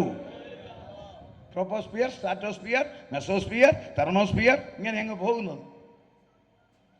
അതിന് ഇളക്കം പറ്റിയെന്ന് സയൻസ് കണ്ടുപിടിച്ചില്ലേ? സ്ട്രാറ്റോസ്ഫിയർ 1.5 കിലോമീറ്റർ, 1.5 കോടിയാ കീറിയത്. അയണോസ്ഫിയർ ചലിക്കുന്നു, ചൂട് കൂടുന്നു. ഈ ചൂട് നമ്മുടെ കേരളക്കരയിൽ പണ്ടുണ്ടോ? 50 വർഷം മുമ്പ് സാധാരണ ഇത് ചിന്തിച്ച് നമ്മുടെ വീടുകളിൽ ഫാൻ ഉണ്ടോ? ആവശ്യമുണ്ടോ? ഇന്ന് 24 മണിക്കൂർ ഫാൻ കറങ്ങുന്നില്ലേ? എന്തുകൊണ്ട് ചൂട് കൂടുന്നു? വരുന്നു, സംഗതി മാറാൻ പോവുക. അതോടൊപ്പം നോക്കിക്കേ, 1600 കിലോമീറ്റർ ഭൂമി കിഴക്കോട്ട് കറങ്ങുന്നു. തമ്പുരാന്റെ പരിപാടി നോക്കിക്കേ. അവൻ ഭൂമിയെ അതിൻ്റെ അച്ചുതണ്ടിന്മേൽ സ്ഥാപിച്ച, അതാണ് കറങ്ങുമ്പോൾ ഭൂമിയുടെ അകത്തെ തീച്ചൂള കത്തുന്ന നിമിത്തം ഉണ്ടാകുന്നതാണ് ജിയോ മാഗ്നറ്റിസം. അകത്ത് കാന്തശക്തി ഉണ്ടാകുന്നു. ആ കാന്തശക്തി ഇങ്ങനെ കറങ്ങുമ്പോൾ ഗുരുത്വാകർഷണമായി വരുന്നു. അങ്ങനെ ഗുരുത്വാകർഷണം ഉള്ളതുകൊണ്ടാണ് നിങ്ങൾ ഈ ചെയറിൽ ഇരിക്കുന്നത്, ഞാനിവിടെ നിൽക്കുന്നത്. നമുക്ക് ഈ ചൊവ്വയിലോ വ്യാഴനിലോ ഇരിക്കാനൊക്കത്തില്ല. നമ്മളിങ്ങനെ പഞ്ഞി പോലെ പോകും, കാരണം അവിടെ ഗുരുത്വാകർഷണം ഇല്ല. എന്നാൽ സയൻസ് കണ്ടുപിടിച്ചു, ഗുരുത്വാകർഷണ വ്യത്യാസം വന്നു കഴിഞ്ഞു. അകത്തെ കാമ്പ് ഇളകിക്കഴിഞ്ഞു. ചൂട് കൂടുന്നു. ചൂട് കൂടിയാൽ എന്ത് സംഭവിക്കും? 1-2 കാര്യം ഞാൻ ആ ഭാഗത്തേക്ക് മാത്രം പറയാം. ചൂട് സമുദ്രത്തിൽ, നമ്മുടെ ഭൂമിയിൽ പഠിക്കുന്ന കുഞ്ഞുങ്ങൾക്കറിയാം, 1/3 കര, 1/2 കടൽ. അഥവാ 15 കോടി കിലോമീറ്റർ കര, 36 കോടി കിലോമീറ്റർ കടൽ, വെള്ളം. ആ കടലുള്ളത് കൊണ്ട് മാത്രമാണ് ഈ ഭൂമി ഇങ്ങനെ നിൽക്കുന്നത്. നമ്മൾ ആ കടൽ പോയി കാണുന്നു. എന്നാൽ കടൽ, ഇത് നമ്മൾ കാണുന്ന കടലല്ല. ശാസ്ത്രദൃഷ്ടിയിൽ കടൽ 3 ഭാഗമാണ്. മേളിലത്തെ 300 അടിയിലെ സൂര്യപ്രകാശം ചെല്ലത്തുള്ളൂ. അതിൻ്റെ പേരാണ് എപ്പിലിമ്യോൺ. അതിനിടയ്ക്ക് 2ാമൊരു ഭാഗമുണ്ട്, മറ്റൊരു ഡെൻസിറ്റി, സാന്ദ്രത. അതിൻ്റെ പേരാണ് ഹൈപ്പോലിമ്യോൺ. അടിയൊരു ഭാഗമുണ്ട് പൈക്ലോക്ലൈൻ, എപ്പിലിമിയോൺ, ഹൈപ്പോലിമിയോൺ, പൈക്ലോക്ലൈൻ. ഇങ്ങനെ മൂന്നായിട്ട് വെച്ചിരിക്കുന്നതിന്റെ കാരണം കടലിന് പ്രഷർ വേണം. കടലിന്റെ അടിയിൽ 5 കിലോമീറ്റർ ആഴത്തിൽ സജീവമായ അഗ്നിപർവ്വതമുണ്ട്, വൾക്കാനോ. അത് സജീവമാണ്. അത് പൊട്ടാതിരിക്കാൻ സഹോദരിമാർ വിനാഗിരി മുറുക്കി അടയ്ക്കുന്നത് പോലെ തമ്പുരാൻ കടലിനെ മൂന്നാക്കി എപ്പിലിമിയോൺ, ഹൈപ്പോലിമിയോൺ, പൈക്ലോക്ലൈൻ ഇങ്ങനെ കൊടുത്തതാണ് പ്രഷർ. ഞാനോ നിങ്ങളോ ഈ ശരീരത്തിൽ കടലിന്റെ അടിയിൽ ചെന്നാൽ 1 മിനിറ്റ് മതി, എൻ്റെയും നിങ്ങളുടെയും ഈ തലയോട്ടി പൗഡറായിട്ട് മാറും, പൊടിഞ്ഞ്. അതിനാണ് പ്രത്യേക കാസ്കറ്റിനകത്ത് മാത്രമാണ് ജലത്തിനടിയിൽ സഞ്ചരിക്കുന്നത്. പ്രഷർ ഏൽക്കാത്ത ഇരുമ്പ് കൊണ്ടുള്ള കാസ്കറ്റ്. കടലിൻ്റെ അടിയിലെ പ്രഷർ അതാണ്. എന്തിനാ? കടലിനടിയിൽ 5 കിലോമീറ്റർ താഴെ അതിശക്തമായ വൾക്കാനോ കത്തിക്കൊണ്ടിരിക്കുക. എന്നാൽ 20 ഡിഗ്രി ചൂട് മുതൽ 23 ഡിഗ്രി ചൂട് മതി നമുക്ക് ആവശ്യത്തിന് മഴ ലഭിക്കുവാൻ. കർത്താവ് പറഞ്ഞു, സൂര്യനിൽ ലക്ഷ്യങ്ങൾ ഉണ്ടാകും. കടലിന്റെ ചൂട് വർദ്ധിച്ചു. 50, 60, 70, 23 മതി. ഇപ്പോൾ എത്ര വരെയായി? 70 വരെ ആയി കഴിഞ്ഞു. ശാസ്ത്രം പറയുന്നു, ഈ ചൂടിങ്ങനെ കൂടിയാൽ ഏത് സമയത്തും 100 ഡിഗ്രി വരാം. 100 ഡിഗ്രി വന്നാൽ കടൽ തിളയ്ക്കും. 1998 തെക്കൻ അമേരിക്കയിൽ ചൂടുകൂടി കടലിന്റെ മുകളിൽ. അതിന്റെ 70 ഡിഗ്രി വരെ രേഖപ്പെടുത്തി. ഒരു വൾക്കാനോ പൊട്ടി, കടലിനടിയിൽ ഒരു അഗ്നിപർവ്വതം പൊട്ടി. കാരണം 70 ഡിഗ്രി ചൂട് മുതൽ. അതിനാൽ പസഫിക് സമുദ്രം അയഞ്ഞു. അങ്ങനെയാണ് ഒരു വൾക്കാനോ പൊട്ടി. 6000 ഡിഗ്രി ചൂടുള്ള മാഗ്മ വെളിയിൽ വന്നു. കരയിലെ അഗ്നിപർവ്വതം പൊട്ടുമ്പോഴാണ് ലാവ വരുന്നത്. കടലിലെ അഗ്നിപർവ്വതം പൊട്ടിയാൽ വരുന്നത് ലാവയല്ല, മാഗ്മയാ. അത് കത്തി ജ്വലിക്കുന്നതാ. അത് കടലിലേക്ക് വന്നു. അറ്റ്ലാന്റിക് പസഫിക് സമുദ്ര കോള് കൊണ്ടു. ഭൂമി കിഴക്കോട്ട് കറങ്ങുന്നതിനാൽ ഈ തള്ളലിൽ ഇതേ അറ്റ്ലാന്റിക് സമുദ്രത്തിലേക്ക് വന്നു. 1.5 വർഷം കഴിഞ്ഞപ്പോൾ 6000 ഡിഗ്രിയിൽ കടലിനടിയില, മേളിലല്ല. വീണ്ടും ഭൂമി കിഴക്കോട്ട് കറങ്ങി. ഇത് ഇന്ത്യൻ സമുദ്രത്തിലേക്ക് കയറി, ഒഴുകി കയറി അടിയിൽ കൂടി. 2004 ഡിസംബർ 26 ഇന്തോനേഷ്യയുടെ സമീപത്ത് വന്നു ഈ മഗ്മ. അങ്ങനെ മഗ്മ വന്നപ്പോൾ അവിടെ ചുറ്റിയപ്പോൾ ഉൾക്കൊള്ളാനൊത്തില്ല. കടലിനടി മാറി. റിക്ടർ സ്കെയിലിൽ 9.9 ഉള്ള ഒരു ഭൂമി ഉലുക്കം ഉണ്ടായി. അതിന് നിമിത്തം കടൽ പൊങ്ങിയതാണ്. മലയാളികളായ നമ്മുടെ അനേക നിരപരാധികൾ ഉൾപ്പെടെ 3 ലക്ഷം പേരെ കൊന്നൊടുക്കിയ സുനാമി. അത് വേറെ സംഭവങ്ങൾ നടന്നത് പോട്ടെ. അങ്ങനെയാണെങ്കിൽ സയൻസ് പറയുന്നു, ഈ ഗ്ലോബൽ വാർമിംഗ് ഇതുപോലെ കൂടിയാൽ, സമുദ്രനിരപ്പിൽ 100 ഡിഗ്രി വരെ ചൂട് വന്നാൽ, കടൽ തിളച്ചാൽ, അടുത്തത് കേട്ടുകൊള്ളുക, അതിശക്തമായ 2 ചുഴലിക്കാറ്റുണ്ടാകും. ചുഴലിക്കാറ്റ് സംഭവിക്കുന്നത് കടൽ അയഞ്ഞു കഴിയുമ്പോൾ, മുകളിലേക്ക് വന്നു കഴിയുമ്പോൾ, മേഘങ്ങൾ കൂടുതൽ വെള്ളം ആഗിരണം ചെയ്യുമ്പോൾ, നിംബോസ്ട്രാറ്റസ് സീറസ് എന്ന് പറയുന്ന 2 മേഘങ്ങൾ മേലോട്ട് പൊങ്ങുന്നതിനകത്ത്, സീറസിനകത്ത് അന്തരീക്ഷത്തിലെ പൊടി കയറി അത് ഐസ് കട്ടയായിട്ട് മാറും. അതാണ് നമ്മൾ പറയുന്ന ആലിപ്പഴം. അങ്ങനെ സീറസും നിംബോസ്ട്രാറ്റും മുകളിലോട്ട് കയറിയാൽ ഇത് തമ്മിൽ കൂട്ടിയടിക്കുമ്പോൾ അതിശക്തമായ ചുഴലിക്കാറ്റ്. ഇന്ന് ദൈവത്തിന്റെ കൃപയാൽ വാർത്താമാധ്യമങ്ങൾ സുലഭമായതിനാൽ ചുഴലിക്കാറ്റിന്റെ താണ്ഡവം പേപ്പറുകളിലും വാർത്താമാധ്യമത്തിലും കാണാത്ത ഒറ്റ വ്യക്തി ഇവിടെ ഇരിപ്പില്ല. വേണമെങ്കിൽ ഡീറ്റെയിൽസ് ഞാൻ തരാം. അമേരിക്കയിൽ അടിച്ച എല്ലാത്തിനും പേരിടും. ഓഖി എന്നുള്ളത് നമ്മളിട്ട പേരാ. ആ രാജ്യങ്ങളിൽ തകർന്ന് തരിപ്പണമായി. ഇന്തോനേഷ്യയിലെ ഒരു പട്ടണത്തിൽ നടന്ന ചുഴലിക്കാറ്റിന്റെ ഫോട്ടോഗ്രാഫ് ഞാൻ റോയിട്ടേഴ്സ് എടുത്ത് വെച്ചിട്ടുണ്ട്. അത് കണ്ടാൽ സഹിക്കത്തില്ല. എറണാകുളത്തിനേക്കാൾ 3 ഇരട്ടി വലിപ്പമുള്ള ഒരു പട്ടണം ആകാശത്ത് നിന്ന് ഹെലികോപ്റ്ററിലെടുത്ത പടമാ. ആക്രിക്കടൽ ഇരുമ്പ് കൂട്ടിയിട്ടിരിക്കുന്ന പോലെ കിടക്കുന്നു. ചുഴലിക്കാറ്റ് ചെയ്തതാ. കോടിക്കണക്കിന് ജനം മരിക്കും. അങ്ങനെയാണെങ്കിൽ സയൻസ് പറയുന്നു ഈ ചൂടിങ്ങനെ കൂടിയാൽ 24 മണിക്കൂർ മതി ശക്തമായ 2 ചുഴലിക്കാറ്റുണ്ടാവും. ആ ചുഴലിക്കാറ്റുണ്ടായാൽ എന്താ സംഭവം? വായിക്കാം. യിരെമ്യാ പ്രവചനം 25:31. 2700 വർഷം മുമ്പേ ഒരു സയൻസും ഇല്ലാത്ത കാലത്തെ പരിശുദ്ധാത്മാവ് ദൈവദാസിൽ കൂടി എനിക്ക് വേണ്ടിയും നിങ്ങൾക്ക് വേണ്ടിയും എഴുതിച്ചു വെച്ചു. വായിക്കാം. വായിച്ചാൽ യിരെമ്യാ പ്രവചനം 25:31. ആരവം ഭൂമിയുടെ അറ്റത്തോളം എത്തുന്നു. ആരവം ഭൂമിയുടെ അറ്റത്തോളം എത്തുന്നു. 2 രാജാക്കന്മാർ 2:11 എടുത്തു വെക്കണം മോളെ. ഞാൻ പറയുമ്പോ മൈക്ക് കൂടെ വായിക്കണം. ആദ്യം ഇത് വായിക്കേ. ആരവം ഭൂമിയുടെ അറ്റത്തോളം എത്തുന്നു. ആരവം ഭൂമിയുടെ അറ്റത്തോളം എത്തുന്നു. യഹോവയ്ക്ക് ജാതികളോടൊരു വ്യവഹാരം. യഹോവയ്ക്ക് ദൈവമക്കളോടല്ല ലോക ജനതയോടൊരു വ്യവഹാരമുണ്ട്. അവൻ സകല ജഡത്തോടും കൂടെ വ്യവഹരിച്ച് ദുഷ്ടന്മാരെ വാളിനെ ഏൽപ്പിക്കുമെന്ന്. അടുത്ത വാക്യം. സൈന്യങ്ങളുടെ യഹോവ ഇപ്രകാരം അരുളി ചെയ്യുന്നു. അനർത്ഥം ജാതിയിൽ നിന്ന് ജാതിയിലേക്ക് പുറപ്പെടുന്നു. വാക്കിന്റെ അർത്ഥം മനസ്സിലാക്കണം. അനർത്ഥം ദൈവമക്കൾക്കല്ല, അനർത്ഥം രക്ഷിക്കപ്പെട്ടവർക്കല്ല. അനർത്ഥം ജാതിയിൽ നിന്നും ജാതിയിലേക്ക് രക്ഷിക്കപ്പെടാത്തവർക്ക് അനർത്ഥം വരുന്നു. അടുത്ത വാക്യം. ഭൂമിയുടെ അറ്റങ്ങളിൽ നിന്ന് വലിയൊരു കൊടുങ്കാറ്റളയി വരും. അടുത്ത വാക്യം. അന്നാളിൽ യഹോവയുടെ നിഹതന്മാർ ഭൂമിയുടെ ഒരറ്റം മുതൽ മറ്റേ അറ്റം വരെ വീണ് കിടക്കും. അവരെ കുറിച്ച് ആരും വിലപിക്കത്തില്ല. അവരെ എടുത്ത് കുഴിച്ചിടത്തില്ല. അവർ നിലത്തിന് വളമാവും. കോടിക്കണക്കിന് ശവം. എന്താ സംഭവം? 2 രാജാക്കന്മാർ 2:11 വായിരേ. 2 രാജാക്കന്മാർ 2:11 എടുത്തില്ലേ?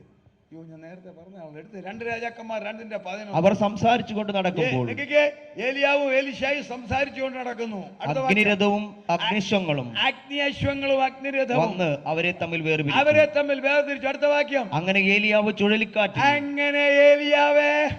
ചുഴലിക്കാറ്റിൽ സ്വർഗത്തിലേക്ക് കയറി. കർത്താവ് താൻ ഗംഭീരനാദത്തോടും പ്രധാന ദൂതന്റെ ശബ്ദത്തോടും ദൈവത്തിന്റെ കാഹളത്തോടും സ്വർഗത്തിൽ നിന്ന് ഇറങ്ങി വരും. അതിശക്തമായ ചുഴലിക്കാറ്റടിക്കും. ആ ചുഴലിക്കാറ്റിൽ കാഹളത്തിന്റെ ശബ്ദം ഹൃദയത്തിലാ കേൾക്കുന്നത്, മനസ്സിലാ കേൾക്കുന്നത്. അഭിഷേകമുള്ളവർ മാത്രം കാഹളത്തിന്റെ ശബ്ദം കേൾക്കും. ദൈവത്തിന്റെ പരിശുദ്ധാത്മാവിനെ ദുഃഖിപ്പിക്കരുത്.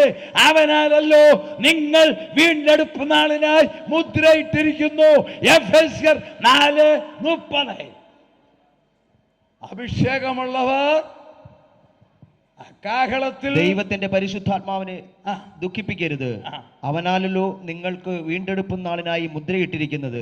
നോക്കിക്കേ, ചുഴലിക്കാറ്റടിക്കും, ജോലി ചെയ്തോണ്ടിരിക്കും, ഉറങ്ങിക്കിടക്കും, ബസ്സിൽ യാത്ര ചെയ്യും, കാർ ഡ്രൈവ് ചെയ്യും, പ്രസംഗിച്ചുകൊണ്ടിരിക്കും, പഠിച്ചുകൊണ്ടിരിക്കും. പരിശുദ്ധാത്മ ശക്തമായ ചുഴലിക്കാറ്റടിക്കും. ലോകത്തെ മുഴുവൻ സയൻസ് പറഞ്ഞു ലോകം മുഴുവൻ ചുഴറ്റുന്ന 2 കാറ്റടിക്കുമെന്ന്. ഈ ലോകത്തിലുള്ള 198 രാജ്യങ്ങളിലും ഒരേ സമയത്ത് ശക്തമായ 2 സൈക്ലോൺ. അതിൻ്റെ നിഴലാം ബുദ്ധിയുള്ളവരെ മനസ്സിലാക്കാനാ അതിൻ്റെ തീക്ത ഫലം ലോകത്തിൽ കാണുന്നത്. ദൃശ്യമാധ്യമങ്ങളിൽ കൂടി നമ്മൾ കാണുന്നത് തകർന്ന കെട്ടിടങ്ങൾ, നിലംപൊത്തിയ വീടുകൾ, കൂമ്പാരമായി കിടക്കുന്ന എല്ലാം നമ്മൾ ചിത്രം കണ്ടില്ലേ? എങ്കിൽ ദൈവം തമ്പുരാൻ, ദൈവത്തിന്റെ കാഹളം, കർത്താവിന്റെ അഭിഷേകത്തുള്ളവർ കേൾക്കുമ്പോൾ അവർ രൂപാന്തരപ്പെട്ട് മേലോട്ട് പോകും. ഈ ഭൂമി കുട്ടിച്ചോറാകും. എങ്ങനെ? കെട്ടിടങ്ങൾ നിലംപൊത്തും. 100-200 നിലയുള്ള കെട്ടിടങ്ങൾ കപ്പ പറിച്ചു മാറ്റുന്നില്ല, മാറ്റി വേറെ സ്ഥലത്ത് കൊണ്ടുവെക്കും. ഈ റോഡുകൾ മുഴുവൻ വിണ്ടുകീറും. എയർപോർട്ടുകൾ കാണത്തില്ല. അപകടം. ആറ്റം നിലയങ്ങൾ പൊട്ടും. ആറ്റം സൂക്ഷിച്ചു വെച്ച് ഇതെല്ലാം വിശദീകരിക്കണമെന്നുണ്ട്. ജപ്പാനിൽ 2011 അവരുടെ ആറ്റം വെച്ചിരുന്ന നിലയത്തിലെ കോൺക്രീറ്റ് സ്ലാബ് 7 അടി ഘനമാ. അതിൻ്റെ 2 ഇഞ്ച് വിള്ളലേ ഉണ്ടായുള്ളൂ. 5 മിനിറ്റ്. അറിയാമോ? വെളിയിലേക്ക് വന്നു. 1300 ശവമാണ് 7 ദിവസം അടക്കാതെ റോഡിൽ കിടന്നത്. അവർക്ക് കുടിവെള്ളം നമ്മൾ ഇന്ത്യ വെള്ളത്തിൽ കൊണ്ട് ഇട്ടുകൊടുത്ത്, ഹെലികോപ്റ്ററിൽ കൊണ്ട് ഇട്ടുകൊടുത്തത്. ബാക്കിയുള്ളവർക്ക് അവിടുന്ന് വന്ന കപ്പലുകൾ ചൈന നിരോധിച്ചു. വെറും 2 ഇഞ്ച് കീറിയതേ ഉള്ളൂ ആറ്റനിലയം. 7 അടിയാണ് ആറ്റനിലയത്തിൻ്റെ കോൺക്രീറ്റിൻ്റെ ഖനം. ഇത് പൊട്ടാതിരിക്കാൻ ഏതോ അപാകതയിൽ സംഭവിച്ചതിൻ്റെ ഭയങ്കരമാണ്. അങ്ങനെയാണെങ്കിൽ ഈ ലോകത്തിലെ 8-10 രാജ്യങ്ങൾ കൂട്ടിവെച്ചിരിക്കുന്ന ആറ്റനിലയങ്ങൾ ഇതാൽ വിണ്ടുകീറും, അണക്കെട്ടുകൾ പൊട്ടും, ജലപ്രളയം വരും, ഇലക്ട്രിക് ടവറുകൾ താഴെ വരും, വൈദ്യുതി ലോകത്തിൽ കാണത്തില്ല. ഇവിടെയല്ല, ലോകത്തിൽ തകരും. ടെലിഫോൺ ഇന്റർനെറ്റുകൾ ഛിന്ന ഭിന്നമാകും. ഇവിടെ എന്ത് സംഭവിച്ചെന്ന് റോഡിൽ അറിയത്തില്ല. ശവം കുമ്പാരമായി കൂടും. അതോടൊപ്പം സക്രിയാവ് 14 പറയുന്നു, സൂര്യനും മാറിപ്പോകും. കർത്താവ് വന്നൊന്നും ആരും അറിയത്തില്ല. നേരത്തെ എല്ലാ ഗവൺമെന്റുകളും കാലാവസ്ഥാ നിരീക്ഷണക്കാർ മുന്നറിയിപ്പ് തരും, അതിശക്തമായ ചുഴലിക്കാറ്റ് വരുന്നുണ്ടെന്ന്. അതിശക്തമായ ചുഴലിക്കാറ്റ് വരുന്നുണ്ടെന്ന് ഗവൺമെന്റ് മുന്നറിയിപ്പ് കൊടുക്കും. മിക്കവാറും ഞാൻ വിശ്വസിക്കുന്നു പബ്ലിക് ഹോളിഡേ ആയിരിക്കും. അടുത്ത 2-3 ദിവസം പബ്ലിക് ഹോളിഡേ ആയിരിക്കും. ചുഴലിക്കാറ്റ് വരുന്ന ഗവൺമെന്റ് അറിയിക്കും. ആത്മീയരായിട്ടുള്ളവർ അറിയത്തില്ല, അവർ പ്രാർത്ഥിച്ചിരിക്കും. അല്ലാത്തവർക്ക് 3 ദിവസം ആഘോഷിക്കാൻ ചിക്കനും ഒക്കെ മേടിച്ച് ഒന്നിച്ച് വീട്ടിനകത്തിരുന്ന് രസിക്കാതിരിക്കുമ്പോൾ അതിശക്തമായ ചുഴലിക്കാറ്റിൽ കോടിക്കണക്കിന് ശവം ഇവിടെ കിടക്കുമ്പോൾ ആ കുഞ്ഞമ്മ എടുക്കപ്പെട്ടോ, രാജു പാസ്റ്റർ പോയോ, ഈ ദൈവദാസൻ പോയോ, ഇതൊന്നും ആരും അന്വേഷിക്കത്തില്ല. ഇതിന് ഇരുട്ട് സൂര്യൻ മാറിപ്പോകും. അതാണ് കർത്താവ് പറഞ്ഞത്, ആർക്കും പ്രവർത്തിച്ചുകൂടാത്ത രാത്രി വരുന്നു. അങ്ങനെ വരുമ്പോൾ ഇത് കർത്താവ് വന്നാന്നൊന്നും ആരും അറിയത്തില്ല. അത് രക്ഷിക്കപ്പെട്ട അഭിഷേകമുള്ളവർ മാത്രം പോകും, അല്ലാത്തത് ഇവിടെ കിടക്കും, പകുതി ചത്തൊടുങ്ങും. കേട്ടില്ലേ? ശവം ഭൂമിയുടെ ഒരു അറ്റം മുതൽ മറ്റേ അറ്റം വരെ ആരും ബെറിയത്തില്ല, അവിടെ നാറി നശിക്കും. അപ്പോഴാണ് എതിർ ക്രിസ്തു വരുന്നത്. ലോകത്തിന്റെ ഭരണം അവൻ പിടിച്ചെടുക്കാൻ വരുമ്പോൾ എങ്ങനെ വരും? യഹൂദൻ അവനെ സ്വീകരിക്കും. അതാണ് നമ്മുടെ വിഷയം. അതാണ് ഇപ്പോൾ നടക്കുന്ന യുദ്ധം. ആരാണ് യഹൂദൻ? എനിക്ക് ഒത്തിരി വിശദീകരിക്കാനുണ്ടെങ്കിലും 30 മിനിറ്റേ ഉള്ളൂ. അതുകൊണ്ട് വളരെ വേഗം പറയുക. 5 പ്രത്യേകതയുള്ളൊരു ജനതയാണ് യഹൂദൻ. വേദപുസ്തക പ്രകാരം ഒരു ജനതയ്ക്കും ഇല്ലാത്ത 5 പ്രത്യേകത. 1, നമ്മൾ നമ്മുടെ കുഞ്ഞുങ്ങൾക്ക് പേരിടും. എന്നാൽ യഹൂദന് പേരിട്ടത് മനുഷ്യരല്ല, ദൈവമാണ്. ഉൽപ്പത്തി 32:28 ഒരാൾ വായിക്കണം സമയം ലാഭിക്കാൻ. ഒരാൾ എബ്രായർ 11:10 വായിക്കണം. ഒരാളെ ഉൽപ്പത്തി 15:18 വായിക്കണം. വേറൊരാളെ പുറപ്പാട് 20:1 വായിക്കണം. വേറൊരാൾ പുറപ്പാട് 25:1 വായിക്കണം. 5 പ്രത്യേകത. എടുക്കുന്നവരാരായാലും നമുക്ക് വായിച്ചാൽ മതി. മൈക്കില്ലെങ്കിലും ഉണ്ടെങ്കിലും ഞാൻ എടുത്തു പറഞ്ഞോളാം, സമയം ലാഭിക്കാനാ. 5 പ്രത്യേകത വായിക്കാം. വായിച്ചാട്ടെ. 32:28. നീ ദൈവത്തോടും മനുഷ്യനോടും മല്ല് പിടിച്ച് ജയിച്ചതുകൊണ്ട് നിന്റെ പേർ ഇനി യാക്കോബ് എന്നല്ല ഇസ്രായേൽ എന്ന് വിളിക്കപ്പെടും. അവന് പേരിട്ട ദൈവമാ. 2, എബ്രായർ 11:10 വായിച്ചേ. 10 വാക്യം ഞാൻ തന്നെ അങ്ങ് പറഞ്ഞേക്കാം. മൃതപ്രായൻ, ഒരുവനെ മൃതപ്രായൻ, ചാകാൻ കിടക്കുന്നവനാ, 99 വയസ്സായി.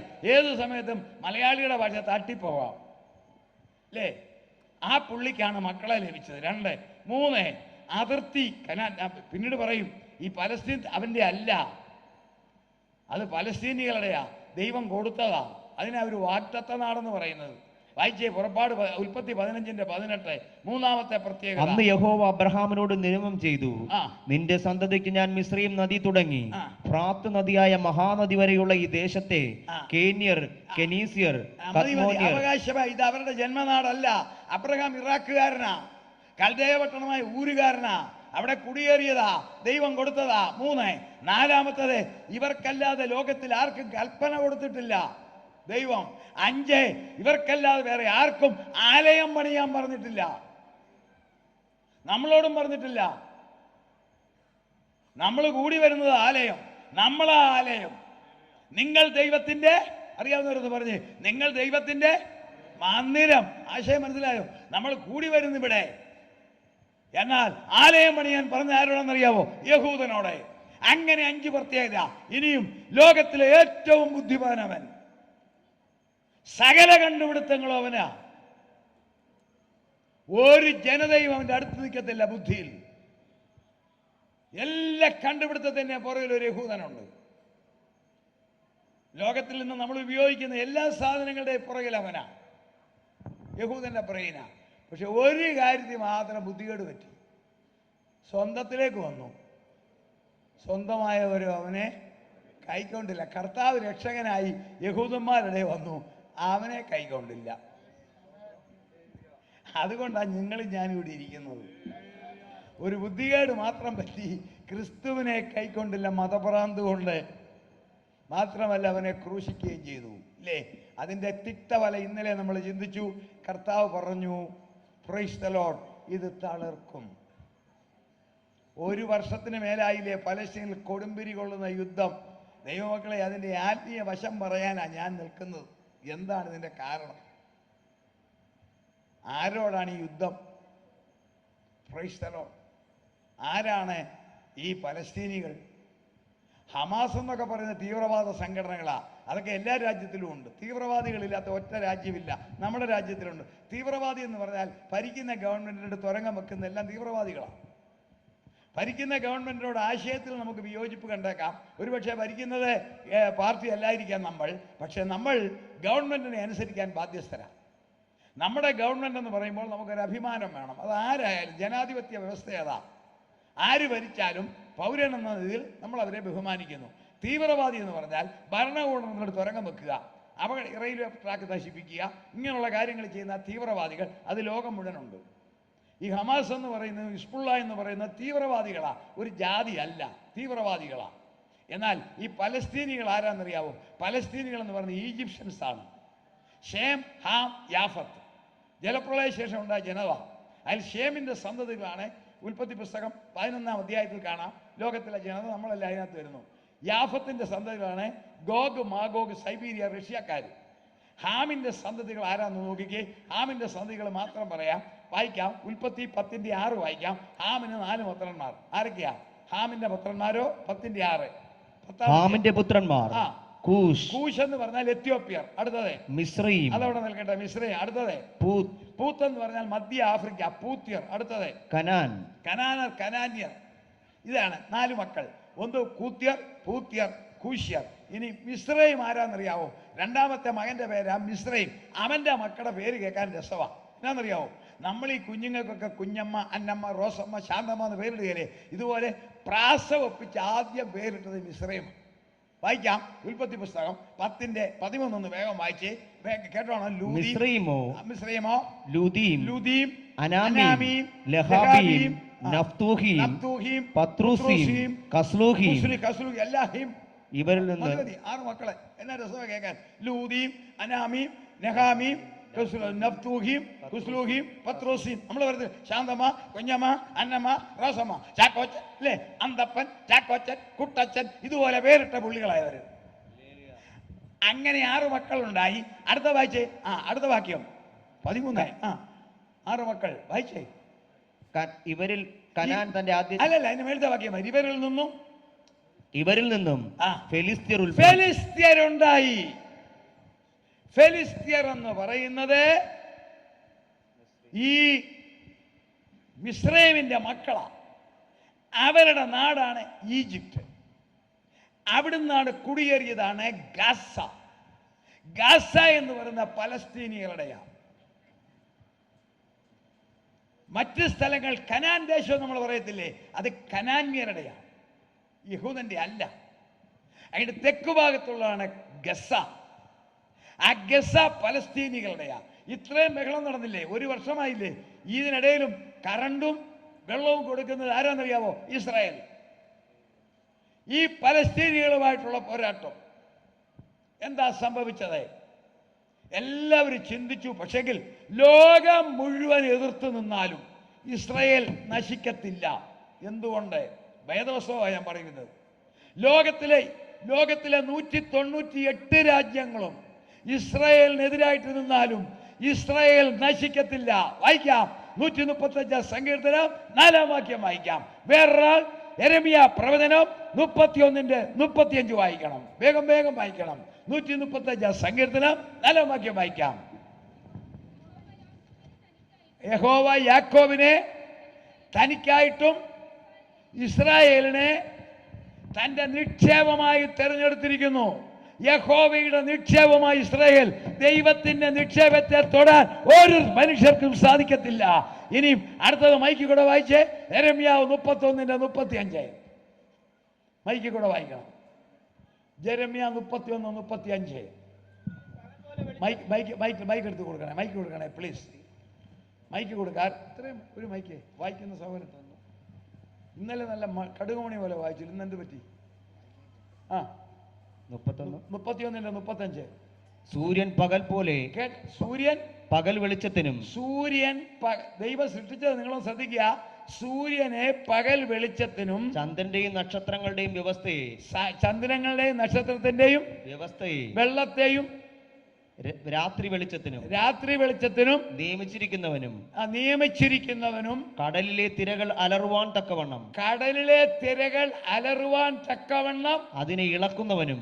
അപ്പൊ കടലിലെ ഇളക്കുന്നത് ദൈവം നമ്പുരാനാ. നമ്മൾ പാടും അലകൾ കടലിൽ അടിച്ചെന്നാൽ ഒരു പേടിയില്ല. തിരമാല ദൈവം നമ്പുരാൻ വെച്ചിരിക്കുന്നതാ. എന്തിനാ ഈ തിരമാല ദൈവം വെച്ചത്? അരിനാട് നിവാസികളെ, മനുഷ്യവർഗത്തോട് എന്നോടും നിങ്ങളോടുള്ള ദൈവത്തിന്റെ സ്നേഹത്തിനാ തിരമാല വെച്ചത്. തിര ഇങ്ങനെ മേലോട്ട് ഉയരണം. വെള്ളത്തിന്റെ തള്ളൽ കൊണ്ട് തിര മേലോട്ട് ഉയരുമ്പോൾ ആ തിരയിലെ വെള്ളം അന്തരീക്ഷത്തിലെ ഓക്സിജൻ വലിച്ചെടുക്കും. അങ്ങനെ വെള്ളത്തിനകത്ത് ഓക്സിജൻ വരുമ്പോൾ തിര താഴും. അതിനടിയിൽ ജീവിക്കുന്ന മത്സ്യങ്ങളെ ഈ ഓക്സിജൻ കൊണ്ട് ജീവിക്കുന്നു. അതുകൊണ്ടാണ് ഇന്ന് ഉച്ചയ്ക്കും വറ്റ വറുത്തത് കഴിച്ചത്, നെയ്മീൻ കഴിച്ചത്, ചാളയും അയലയും നമ്മൾ കഴിക്കുന്നത്. തമ്പുരാൻ കടലിലെ നിരകളെ ഇങ്ങനെ ഉയർത്തിയതാ. ദൈവത്തെ ഒന്ന് സ്തുതിച്ചാട്ടെ. ഇനി നമുക്ക് വിഷയത്തിലേക്ക് വരാം. കടലെ അലകളെ നിർമ്മിച്ചവനും. അടുത്ത വാക്യം സൈന്യങ്ങളുടെ യഹോവ എന്ന നാമമുള്ളവനുമായ യഹോവ ഇപ്രകാരം അരുളി ചെയ്യുന്നു, ഈ വ്യവസ്ഥ എന്റെ മുമ്പിൽ നിന്ന് മാറിപ്പോകുന്നു എങ്കിൽ, ഈ വ്യവസ്ഥ അതായത് സൂര്യനും ചന്ദ്രനും കടലും മാറിപ്പോകുമെങ്കിൽ ഇസ്രായേൽ സന്തതിയും സദാകാലം എന്റെ മുമ്പിൽ അവരും സദാകാലവും ഇല്ലാതെയാകും. അപ്പോൾ ഈ വ്യവസ്ഥ ഉള്ളിടത്തോളം കാലം ഇസ്രായേൽ കാണും. ആർക്കും അവരെ തൊടാനൊക്കത്തില്ല. പക്ഷെങ്കിൽ നമ്മളെല്ലാം ചിന്തിച്ചു, ഈ തീവ്രവാദികളെ എല്ലാം തകർത്ത് തരിപ്പണമാക്കി ഈ ഗാസ എല്ലാം ഇല്ലായ്മ ചെയ്ത് ഇസ്രായേൽ ജയാളിയാകുമെന്ന് ഇല്ല. ഇസ്രായേലിന്റെ കൈ കുഴയും. ഞാൻ പറഞ്ഞു 2 ആക്ഷൻ. ഒന്നാമത്തെ ആക്ഷൻ സ്വർഗത്തിൽ നിന്നും രക്ഷിക്കപ്പെട്ട ദൈവമക്കളെ സ്വർഗത്തിലേക്ക് എടുക്കുവാൻ അതിശക്തമായ ചുഴലിക്കാറ്റ്. 2, ഇസ്രായേൽ ഇപ്പോൾ പറഞ്ഞു കഴിഞ്ഞു, ഗതികെട്ടാൽ ഞങ്ങളൊരു പരിപാടി ചെയ്യും. പിടിച്ചു നിൽക്കുവാൻ സാധിക്കാതെ വന്ന് നിങ്ങൾ നോക്കിക്കേ. കേരളത്തിന്റെ 1/3 വലിപ്പമുള്ള കുഞ്ഞു രാജ്യം, നമ്മുടെ ജനസംഖ്യ 3.5 കോടി, അവരുടെ ജനസംഖ്യ 95 ലക്ഷം. അത്രേ ഉള്ളൂ. ഈ ഒരു ചെറിയ രാജ്യത്തിനിട്ടാണ് ഈ അടിയെല്ലാം അടിച്ചു ഇല്ലേ? ഒടുവിൽ അവർ ഒരു വാക്ക് പറഞ്ഞു. ലോകം അറിയാവുന്നവർക്ക് ഭയം. ഞങ്ങൾ ഗതികെട്ടാൽ, പിടിച്ചു നിൽക്കാൻ മേലെങ്കിൽ ഞങ്ങളൊരു കാര്യം ചെയ്യും. അവർ പറഞ്ഞതാ, ഞങ്ങൾ സാംസൺ ഓപ്ഷൻ ഉപയോഗിക്കും. എന്താണെന്നറിയാവോ സാംസൺ ഓപ്ഷൻ? അവർ പേരിട്ടത് സാംസനെ നമുക്കറിയാം. ശിംശോൻ ഫെലിസ്തീനെ പിടിച്ചുകൊണ്ട് പോയി കണ്ണും കുത്തി പൊട്ടിച്ച് ഇല്ലേ? നമുക്കറിയാം. ഗസയിലെ അവരുടെ ക്ഷേത്രത്തിൽ കളിക്കാനും കൊണ്ടുവന്നു. ഉടനെ ശിംശോൻ പറഞ്ഞു, ദൈവമേ, എൻ്റെ കണ്ണിന് പ്രതികാരം ചെയ്യാൻ എൻ്റെ ശക്തി ഒരിക്കൽ കൂടി തരണമേ എന്ന് പറഞ്ഞ് ആ കെട്ടിടത്തിൻ്റെ ഭീമിയിലോട്ട് പിടിച്ചൊരു ഒറ്റ തള്ള്. ഭീമും എല്ലാം കൂടെ ഉരുണ്ട് പൊടിച്ച് അവൻ ഉൾപ്പെടെ അതിനകത്തിരുന്ന മുഴുവൻ പുള്ളികളും മരിച്ചു. ഇതിനെ ഓർപ്പിച്ചുകൊണ്ട് അവരിട്ടിരിക്കുന്ന പേരാണ് സാംസൺ ഓപ്ഷൻ. എന്താണെന്നറിയാമോ? ലിറ്ററേറ്റീവ് ന്യൂക്ലിയർ ആക്ഷൻ. അതിശക്തമായ, വെളിപ്പെടുത്തിയിട്ടില്ലാത്ത തരത്തിലുള്ള അണുവായുധം ഉപയോഗിച്ചുള്ള പ്രതികാര നടപടി. 1945 വളരെ ചെറിയ ഒരു ആറ്റമായുധമേ അടിച്ചുള്ളൂ ഹിരോഷിമയിലും നാഗസാക്കിയിലും. ഇന്നും അതിൻ്റെ തിക്തഫലം മാറിയിട്ടില്ല. തലമുറകളിലേക്ക് പോലും വികലാംഗത്വം വരുന്നു. എന്നാൽ അതിനേക്കാളെല്ലാം 10 മടങ്ങ് ശക്തിയുള്ള അണുവായുധം ഇവരുടെ കയ്യിലിരിപ്പുണ്ട്. അവർ പറയുന്നു, ഞങ്ങളെ ഞെക്കി ഞെക്കി ഞങ്ങളെ വല്ലാണ്ട് ഞെക്കിയാൽ ഞങ്ങൾ സാംസൺ ഓപ്ഷൻ അടിക്കും. അവർ സാംസൺ ഓപ്ഷൻ അടിക്കും. എപ്പോൾ? സഭ എടുക്കപ്പെടും, വിശുദ്ധന്മാർ മാറിയിരിക്കും, സ്വർഗത്തിൽ പേരുള്ളവർ മാറിയിരിക്കും. മാറിയ ശേഷം അവർ നിക്കക്കള്ളി ഇല്ലാതെ വരും, അവരടിക്കും. അതോടെ തകരുമ്പോൾ എതിർ ക്രിസ്തു വെളിപ്പെടും. 10 കാര്യങ്ങൾ യഹൂദനെ സംബന്ധിച്ച് ബൈബിളിലുള്ളത് നിവർത്തിക്കാൻ പോകുന്നു. അത് പറഞ്ഞ് ഞാൻ അവസാനിപ്പിക്കാം. 10 കാര്യങ്ങൾ. 1, യോഹൻ മൈക്കിൽ കൂടെ തന്നെ വായിക്കണം. യോഹന്നാൻ 5:43. വേഗം വേഗം വായിക്കാം. ആരെങ്കിലും ദയവായി സഹായിച്ചട്ടെ. യോഹന്നാൻ 5:43. ഞാൻ എന്റെ പിതാവിന്റെ നാമത്തിൽ വന്നിരിക്കുന്നു, എന്നെ നിങ്ങൾ കൈക്കൊള്ളുന്നില്ല. മറ്റൊരുത്തൻ സ്വന്തം നാമത്തിൽ വന്നാൽ അവനെ നിങ്ങൾ കൈക്കൊള്ളും. ശവങ്ങൾ അവിടെയും കുമിഞ്ഞുകൂടും, അവര് തകരും. ആ സമയത്ത് എതിർ ക്രിസ്തു വെളിപ്പെടും. നയബുദ്ധിയാൽ അവൻ കാര്യം സാധിപ്പിക്കും. ദാനിയേൽ 9. ഞാനാണ് നിങ്ങളുടെ വശിക, ഞാൻ നിങ്ങളെ സംരക്ഷിക്കാം. യഹൂദൻ 2 കൈ നീട്ടി അവരെ സ്വീകരിക്കും. നമ്പർ 1. നമ്പർ 2, അവൻ ഉടമ്പടി ചെയ്യും. ദാനിയേൽ 9:27. യഹൂദനുമായിട്ട് ഉടമ്പടി ചെയ്യും, സമാധാന ഉടമ്പടി. എന്താ കിട്ടാമെന്നറിയാമോ? അതാ ഭയങ്കര സംഭവമാ. യെരുശലേം അവർ പലസ്തീനികൾക്ക് കൊടുക്കും. ഞാനിത് പറഞ്ഞാൽ പലരും വിശ്വസിക്കത്തില്ല. കാരണം യെരുശലേം 3 മതങ്ങളുടെ വിശുദ്ധ ഭൂമിയാ. ഏകദൈവത്തിൽ വിശ്വസിക്കുന്ന 3 മതങ്ങളുടെ പുണ്യസ്ഥലമാ ജെറുസലേം. ക്രിസ്തു മതം, അറബി മതം അഥവാ ഇസ്ലാം മതം, യഹൂദമതം. യഹൂദമതത്തിന് 3 പ്രത്യേകത. അവരുടെ രാജധാനിയാണ് യെരുശലേം. 2, അവരുടെ വാർഷിക പാസോവർ പെസഹ അവിടെയാ. 3, അവർക്ക് ലോകത്തിലുള്ള ഒരേ ഒരു ദേവാലയം യെരുശലേമിലായിരിക്കണം. അറബികൾക്ക് അഥവാ ഇസ്ലാമിന് 3 പ്രത്യേകത. അവരുടെ ഒടുവിലത്തെ പ്രവാചകൻ സ്വർഗാരോഹണം ചെയ്തത് ജെറുസലേമിൽ നിന്നാണ്. 2, അതിന്റെ ഓർമ്മയാണ് സ്വർണ്ണ താഴികക്കുടവുള്ള ഡോം ഓഫ് ആർക്ക്. 3, അവർക്ക് ലോകത്തിൽ 3 വിശുദ്ധ ആലയങ്ങളെ ഏറ്റവും പ്രധാനം. 2 സൗദിയിലാണ്, മെക്ക, മദീന. 3 അലക്സ, അതിപ്പോ പൂട്ടിക്കിടക്കുകയാണ്, അത് ജെറുസലേമില. ഇസ്ലാമിന്. ക്രൈസ്തവർക്ക് 10 പ്രത്യേകത. അതിനാ നമ്മൾ പറയുന്നത് ഹോളി ലാൻഡ്, ഹോളി സിറ്റി എന്നൊക്കെ. നിങ്ങൾ റെഡി ആയിക്കണം. ഞാനൊരു വാർത്ത പറയുമ്പോൾ മൊബൈലുള്ളവർ, ഗൂഗിളുള്ളവർ എടുക്കണം. ഇപ്പോഴല്ല ഞാൻ പറയുമ്പോൾ ഒന്ന് ഗൂഗിൾ റെഡിയാക്കിക്കോ. ഗൂഗിളിനകത്ത് വേറെ കിന്നാരമൊന്നും കാണാനല്ല, ഞാൻ പറയുന്ന അടിക്കുമ്പോൾ കാണുന്നത് എന്നെ ഒന്ന് കൈപൊക്കി കാണിക്കണം. ഇവിടുത്തെ സ്റ്റേജിലുള്ള നിങ്ങളും ചെയ്യണം, ഇതൊന്ന് ഉറപ്പിക്കാൻ ഈ പറയുന്ന കള്ളവല്ലെന്ന്. ക്രൈസ്തവർക്ക് 10 പ്രത്യേകത. നമ്മുടെ കർത്താവായ യേശു രാജാവായി പ്രഖ്യാപിച്ച് കഴുതപ്പുറത്ത് കയറി രാജസ്ഥാനം വഹിച്ചുകൊണ്ട് പ്രവേശിച്ച ഒരേ ഒരു നഗരം ജെറുസലേം. യേശുവിനെ അറസ്റ്റ് ചെയ്തതും ശിക്ഷിച്ചതും ക്രൂശിച്ചതും ജെറുസലേം. യേശുവിന്റെ ശരീരം, ഭൗതിക ശരീരം സംസ്കരിച്ചത് ജെറുസലേം. യേശുവിന്റെ ശരീരം ഉയർത്തത് ജെറുസലേം. യേശു തമ്പുരാൻ സ്വർഗാരോഹണം ചെയ്തത് ജെറുസലേം, ഒലിവുമല. പരിശുദ്ധാത്മാവിനെ അയച്ചത് ജെറുസലേം. 6 ആണോ? ക്രൈസ്തവ സഭ ആരംഭിച്ചത് ജെറുസലേം. ആദ്യമായി ക്രൈസ്തവ സഭയ്ക്ക് പീഡനമുണ്ടായത് ജെറുസലേം. 1ാമത്തെ രക്തസാക്ഷി കല്ലേറുകൊണ്ട് പടഞ്ഞു മരിച്ചത് ജെറുസലേം. ഒടുവിലായി യഹൂദന്മാരല്ലാത്ത നമ്മളെയും ദൈവസഭയിൽ ചേർക്കാമെന്ന തീരുമാനം അപ്പോസ്തലന്മാർ, നിങ്ങൾ ലോകമൊക്കെയും പോയി സകല ജാതികളെയും ശിഷ്യരാക്കിക്കൊള്ളുന്ന കർത്താവിന്റെ കൽപ്പന അനുസരിച്ച് ആദ്യത്തെ സുനഗദോസ് കൗൺസിൽ അപ്പോസ്തലപ്രവൃത്തി 15-ാം അധ്യായത്തിൽ കൂടിയത് ജെറുസലേം. 10 പ്രത്യേകത. ഈ പട്ടണം പലസ്തീനികൾക്ക് അവർ കൊടുക്കും. ബൈബിളിലെ വാക്യമാണ്, വായിക്കാം. വെളിപ്പാട് 11 വായിക്കാം. വെളിപ്പാട് 11-ന്റെ 1ഉം 2ഉം വേഗം വായിക്കാം. പിന്നെ ദണ്ടുപോലുള്ള ഒരു കോൽ എന്റെ കയ്യിൽ കിട്ടി കൽപ്പന ലഭിച്ചത്, നീ എഴുന്നേറ്റ് ദൈവത്തിന്റെ ആലയത്തെയും യാഗപീഠത്തെയും അതിൽ നമസ്കരിക്കുന്നവരെയും അളക്കുക.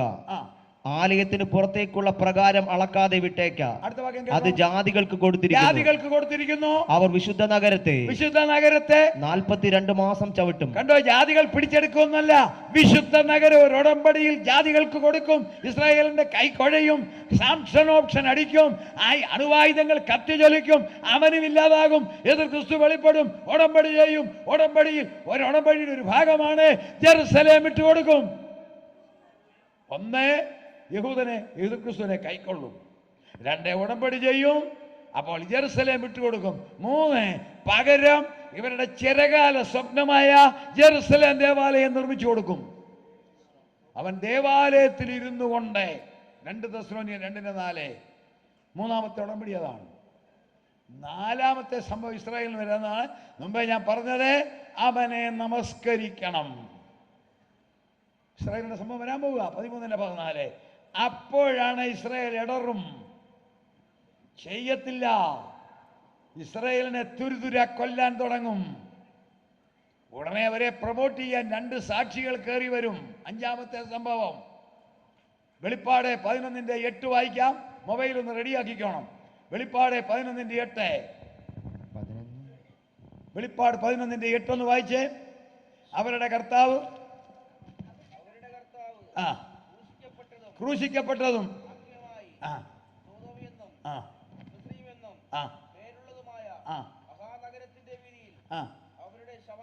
അവരുടെ ശവം കിടക്കും. സകല വംശക്കാരും ഗോത്രക്കാരും ഭാഷക്കാരും ജാതിക്കാരും നോക്കിക്കേ. കഴിഞ്ഞ തലമുറക്ക് ഇത് മനസ്സിലാകത്തില്ല, ഇന്നത്തെ തലമുറയ്ക്ക് അറിയാം. സകല ടിവിയിലും മൊബൈലിൽ ബോഡി കാണാം. ഒരിക്കൽ കൂടി ഞാൻ അടുക്കായിട്ട് പറയാം. 10 സംഭവങ്ങൾ നടക്കാൻ പോകുന്നു, സഭ എടുക്കപ്പെടാൻ പോകുന്നു ഉടൻ. 1, യഹൂദൻ എതിർ ക്രിസ്തുവിനെ കൈക്കൊള്ളും. 2, ഉടമ്പടി ചെയ്യുമ്പോൾ യെരുശലേം വിട്ടുകൊടുക്കും. 3, പകരം ദേവാലയം കിട്ടും. 4, അവനെ നമസ്കരിക്കാൻ കൽപ്പന വരും, അപ്പോൾ ഇടറും. 5, 2 സാക്ഷികൾ എഴുന്നേൽക്കും, അവരെ എതിർ ക്രിസ്തു കൊല്ലിക്കും. അത് സകല ആളുകളെ ശവം കാണും. 5. 6-ാമത്തെ സംഭവം പറയാനാ. ഗൂഗിൾ ഒന്ന് എടുത്തോണം, ഒന്നുകൂടെ വായിക്കാം. 8-ാം വാക്യം ഈ പറയുന്നത് സത്യമാണെന്ന് തെളിയാൻ പോവുക. 11:8 വായിക്കാം. 11:8. അവരുടെ കർത്താവ് ക്രൂശിക്കപ്പെട്ടതും ആത്മീയമായി സോദോമെന്നും മഹാനഗര കർത്താവ് ക്രൂശിക്കപ്പെട്ട നഗരമാണ് ജെറുസലേം. ആ ജെറുസലേം ഞാൻ മുമ്പേ പറഞ്ഞു, ക്രൈസ്തവരുടെ പുണ്യഭൂമി. 10 പ്രത്യേകത. ഇസ്ലാമിന്റെ പ്രത്യേകത പുണ്യഭൂമി 3 പ്രത്യേകത. യഹൂദന്റെ പുണ്യഭൂമി 3 പ്രത്യേകത.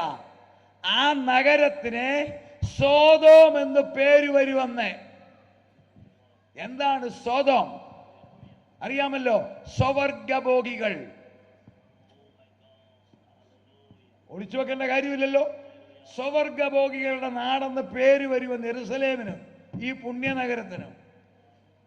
അതായത് പുരുഷന്മാർ തമ്മിലും സ്ത്രീകൾ തമ്മിലും കുടുംബജീവിതം നയിക്കത്തക്കവണ്ണം വചനവിരുദ്ധമായ ലൈംഗിക ബന്ധം നടത്തുന്ന പരിപാടിയുടെ പേരാണ് സെയിം സെക്സ്. ഈ പട്ടണത്തിന് ആ പേര് വരുമെന്ന്. ഇനി നിങ്ങൾ ഗൂഗിൾ ഒന്ന് എടുത്ത് ദയവ് ചെയ്ത് ഞാൻ പറയുന്നതെന്ന് അടിക്കണം. അടിച്ചിട്ട് പടം വരുമ്പോൾ ഒന്ന് ഉയർത്തി കാണിക്കണം. ഇത് സത്യമാണെന്ന് തെളിയിക്കണ്ടേ?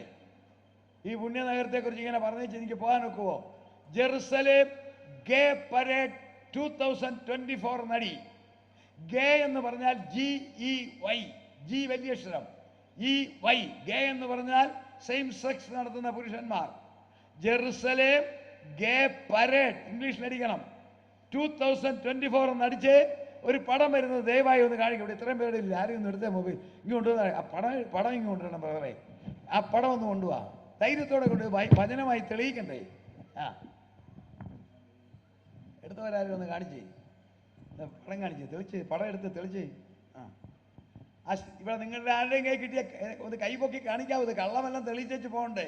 യെസ്, ജെറുസലേം ഗേ പരേഡ് 2024. 2000-ൽ പരം ചെറുപ്പക്കാർ പുരുഷന്മാർ അവരുടെ സിംബലായ 7 നിറത്തിലുള്ള കൊടിയും പിടിച്ച് 1000-ൽ പരം പോലീസുകാരുടെ പ്രൊട്ടക്ഷൻ, ഹമാസ് ആക്രമിക്കുമെന്നും പറഞ്ഞ് 1000-ൽ പരം പോലീസുകാരുടെ പ്രൊട്ടക്ഷനോടെ 7 നിറത്തിലുള്ള കൊടിയും പിടിച്ച് 2000-ൽ പരം യഹൂദന്മാരായ ഗേ സോദോം സ്വഭാവക്കാർ ആ യെരുശലേം വീതികളിൽ കൂടി മാർച്ച് ചെയ്യുന്ന പടം നിങ്ങളുടെ കൺമുമ്പിൽ കിട്ടി എങ്കിൽ വചനത്തിന്റെ ശക്തി മനസ്സിലാക്കുക. 2000 വർഷങ്ങൾക്ക് മുമ്പേ വേദപുസ്തകം പറഞ്ഞു ഈ പുണ്യ നഗരത്തിന് സോദോം പട്ടണമെന്ന് പേര് വരുമെന്ന്. അങ്ങനെ പട്ടണമെന്ന് പേര് വന്നെങ്കിൽ ഇനിയും കുഞ്ഞാടിന്റെ കാന്ത ഈ ഭൂമിയിൽ ഇരിക്കാൻ സാധിക്കത്തില്ല. നാം പോയേ തീരൂ. അടുത്തത് യഹൂദനെ സംബന്ധിച്ച് അവൻ അഭയാർത്ഥിയായി പോകും. വായിക്കാം വെളിപ്പാട് 12:6-14. വെളിപ്പാട് 12:6-14. സ്ത്രീ മരുഭൂമിയിലേക്ക് ഓടിപ്പോയി. സ്ത്രീ മരുഭൂമിയിലേക്ക് 12:14.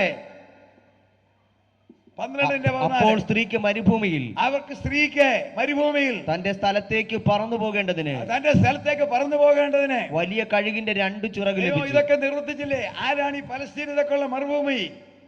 ഗൾഫ് നാടുകൾ. പേര് പിന്നീട് ഞാൻ പറയാം. നമ്മുടെ കുഞ്ഞുങ്ങൾ ജോലി ചെയ്യുന്ന അറബി നാടുകൾ. കീരിയും പാമ്പും പോലെ ഇരുന്നവരല്ലേ അവർ?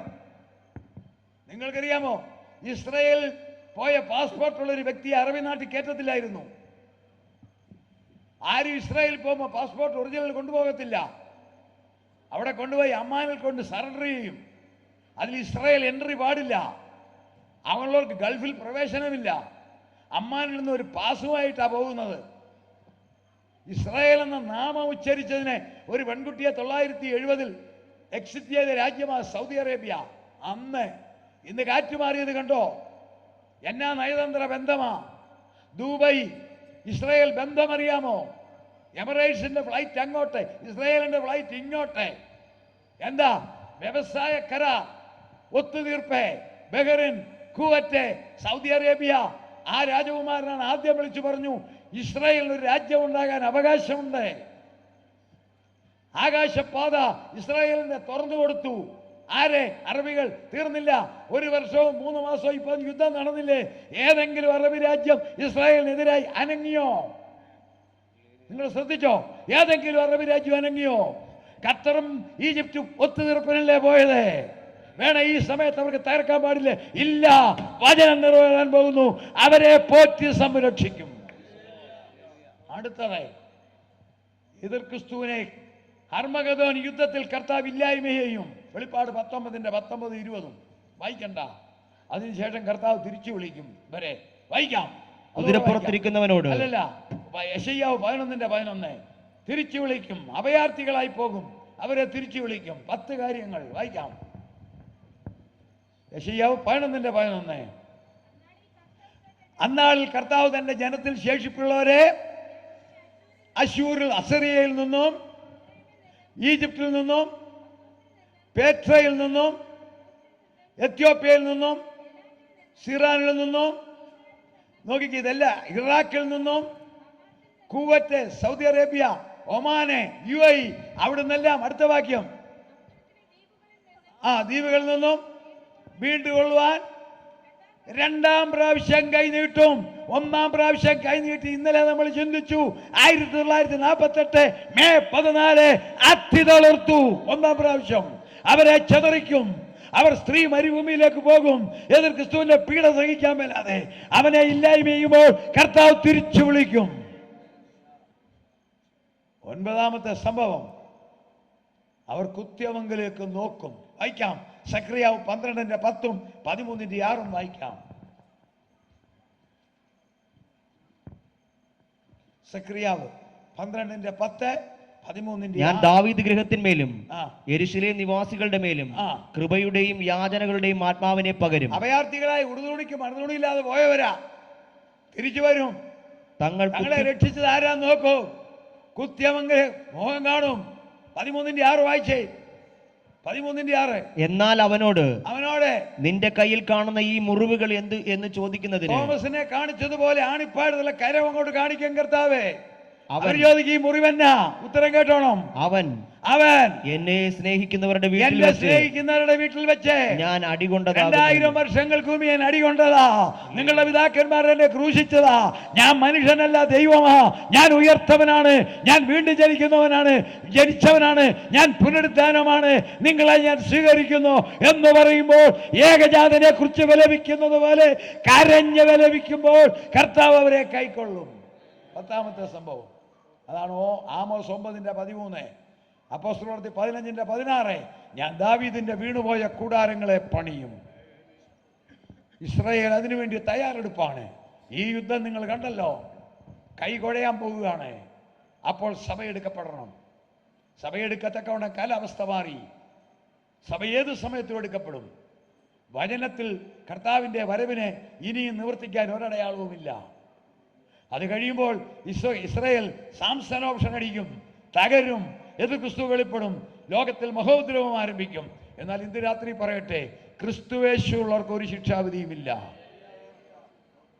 ഇവിടെ സമ്പാദിക്കുന്നത് നല്ലതാ, വീട് നിർമ്മിക്കുന്നത് വളരെ നല്ലതാ, വാഹനം മേടിക്കുന്നത് നല്ലതാ. സ്വർഗത്തിൽ ഇതുകൊണ്ടൊന്നും പോകാനൊക്കത്തില്ല. സ്വർഗത്തിൽ പോകണമെങ്കിൽ വീണ്ടും ജനിക്കണം. വീണ്ടും ജനനമില്ലാത്ത ഒറ്റ വ്യക്തിക്ക് സ്വർഗത്തിൽ പോകാനൊക്കത്തില്ല. ഇത് കർത്താവ് പറഞ്ഞ സാധാരണക്കാരനോടല്ല, യഹൂദന്മാരുടെ പ്രമാണിയും തൻ്റെ ഭൗതിക ശരീരം അടക്കുവാൻ 50 കിലോ വെയിറ്റുള്ള കോമ്പൗണ്ട് കൊണ്ട് പൊതിഞ്ഞ് കല്ലറെ കൊണ്ടുവെക്കാൻ സ്വർഗം അപ്പോയിന്റ് ചെയ്ത ആളാ നീക്കോദിമോസ്. അത് കർത്താവൻ ദൈവമായാലും അറിയാം, ഈ നിൽക്കുന്നവനാണ് എൻ്റെ ബോഡി അടക്കാൻ പോകുന്നതെന്ന്. പക്ഷെ കർത്താവ് പറഞ്ഞു, നീ അതൊക്കെ ചെയ്യും, നീ സ്വർഗത്തിൽ വരണമെങ്കിൽ വീണ്ടും ജനിക്കണം. അതിനേക്കാൾ കൂടിയ ഒരു നേതാവും ഈ ലോകത്തിലില്ല. സ്വർഗത്തിൽ ചെല്ലണമെങ്കിൽ വീണ്ടും ജനിക്കണം. വീണ്ടും ജനിച്ചാൽ അതിൻ്റെ അടയാളമാണ് പരിശുദ്ധാത്മാവിൻ്റെ ശക്തി. ഇത് പെന്തിക്കോസ്തുകാർക്ക് മാത്രമുള്ളതല്ല, ഇത് സാധാരണക്കാർക്കും കിട്ടും. എങ്ങനെ? വീണ്ടും ജനിച്ചവൻ്റെ കൽപ്പന അനുസരിച്ച് കഴിയുമ്പോൾ അത് അക്നോളജ് ചെയ്യുന്ന സീലാണ് പരിശുദ്ധാത്മാവിൻ്റെ ശക്തി. ആ ശക്തി ലഭിക്കുമ്പോൾ ഓട്ടോമാറ്റിക്കായി വിശുദ്ധി നമ്മിലേക്ക് ഓടി വരും. അകത്ത് പരിശുദ്ധാത്മാവിൻ്റെ ശക്തി ഉണ്ടെങ്കിൽ അതിൻ്റെ പ്രതിഫലനമാണ് ജീവിത വിശുദ്ധി. അകത്ത് അഭിഷേകമുള്ളവൻ്റെ ജീവിതം വിശുദ്ധമായിരിക്കും. ആ വിശുദ്ധരെ ചേർക്കാൻ കർത്താവ് വരുന്നു. ഇന്ന് രാത്രി ഞാൻ പറയട്ടെ സുഹൃത്തേ, മരണം ഏത് സമയത്ത് നമ്മളെ പിടിക്കാം. നാളെ ജീവിച്ചിരിക്കുന്ന ആർക്കെങ്കിലും ഉറപ്പ് പറയാൻ ഒക്കുമോ? ഇന്ന് രാത്രി കൺവെൻഷൻ കഴിഞ്ഞ് ട്രിവാൻഡ്രത്ത് നിന്നും കോട്ടയത്തിനുള്ള 11:45 ബസ്സിന് എനിക്ക് ടിക്കറ്റ് എൻ്റെ ആത്മീയ മകൻ റിസർവ് ചെയ്തിട്ടുണ്ട്. എൻ്റെ മൊബൈലിനകത്ത് തന്നിട്ടുണ്ട്. 11:46 സാറിന് ബസ്സിൻ്റെ സീറ്റ് നമ്പർ 1 എന്ന് പറഞ്ഞിട്ടുണ്ട്. ഞാൻ എൻ്റെ ഡ്രൈവറോട് പറഞ്ഞിട്ടുണ്ട് 3:30 ചിങ്ങവനത്ത് വരണം, വീട്ടിൽ കൊണ്ടുപോകാൻ എന്നൊക്കെ ഞാൻ പറയുന്നു. പക്ഷേ ഞാൻ അവിടം വരെ ചെല്ലുമെന്ന് എന്നാ ഉറപ്പ്? നിങ്ങൾക്ക് ആർക്കെങ്കിലും ഉറപ്പുണ്ടോ? 1 മിനിറ്റ് ഞാൻ എടുക്കുകയാണ്. ഇന്നലെ ഞാൻ പറഞ്ഞില്ലേ, കെ എൻ ചെറിയ ഞങ്ങളുടെ കുടുംബമോ, ആയിരക്കണക്കിന് ഹാർട്ട് മാറ്റി വെച്ചവനല്ലേ.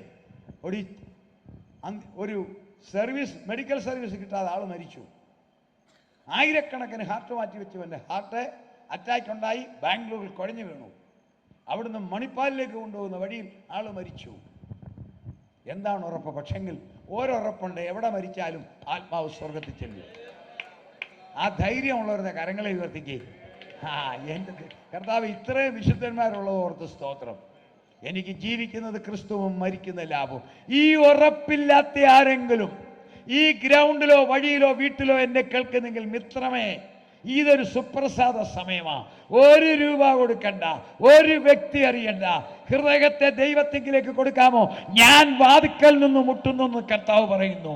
മനുഷ്യവർഗത്തിന്റെ പാപത്തിന് വേണ്ടി യാഗമായ യേശു, ഉയർത്ത യേശു, ഇന്നും ജീവിക്കുന്ന യേശു പറയുന്നു, സഹോദര, മകളെ, മകനെ, നിന്റെ വാതിക്കൽ ഞാൻ മുട്ടുന്നു. മാനസിക ഭാരം, പാപത്തിന്റെ ശക്തി, നിരാശ, കൊടും പാപം, കുടുംബ തകർച്ച, തകരുന്നവരെ ഒറ്റ വാക്കേ ഉള്ളൂ, ആശ്വാസകൻ യേശു മാത്രം. ഇന്ന് രാത്രിയിൽ പ്രാർത്ഥന ആവശ്യമുള്ളവർ ആരെങ്കിലും ഉണ്ടെങ്കിൽ കരങ്ങൾ ഉയർത്തുക. ഞാൻ ഇവിടെ നിന്ന് പ്രാർത്ഥിക്കും. എഴുന്നേൽക്കണ്ട, കരങ്ങൾ ഉയർത്തിയാൽ മാത്രം മതി. നിങ്ങളുടെ ആവശ്യം സ്വർഗം അറിയും. Praise the Lord. സ്വർഗത്തിനും ഭൂമിക്കും നാഥനായ കർത്താവേ, അങ്ങ് ഞങ്ങളെ സൃഷ്ടിച്ചവനാണ്, ഞങ്ങളുടെ അന്തരംഗം കാണുന്നവനാണ്. ഈ ഉയർത്തിയ കരങ്ങളും അവരുടെ ആവശ്യങ്ങളും അവിടുന്ന് അറിയുന്നു. ഈ കൺവെൻഷനെ സംബന്ധിച്ച് ഒരു നേട്ടമായി ഇവർ എന്തിനു വേണ്ടി ഉയർത്തിയോ സ്വർഗം അവർക്കത് കൊടുക്കണം. അടിയനെ അങ്ങ് അയച്ചതിന്റെ തെളിവായി അവർ ഉയർത്തിയ കരങ്ങൾക്ക് ഉത്തരം കൊടുക്കണം. യേശുവിന്റെ നാമത്തിൽ തന്നെ ആമേൻ.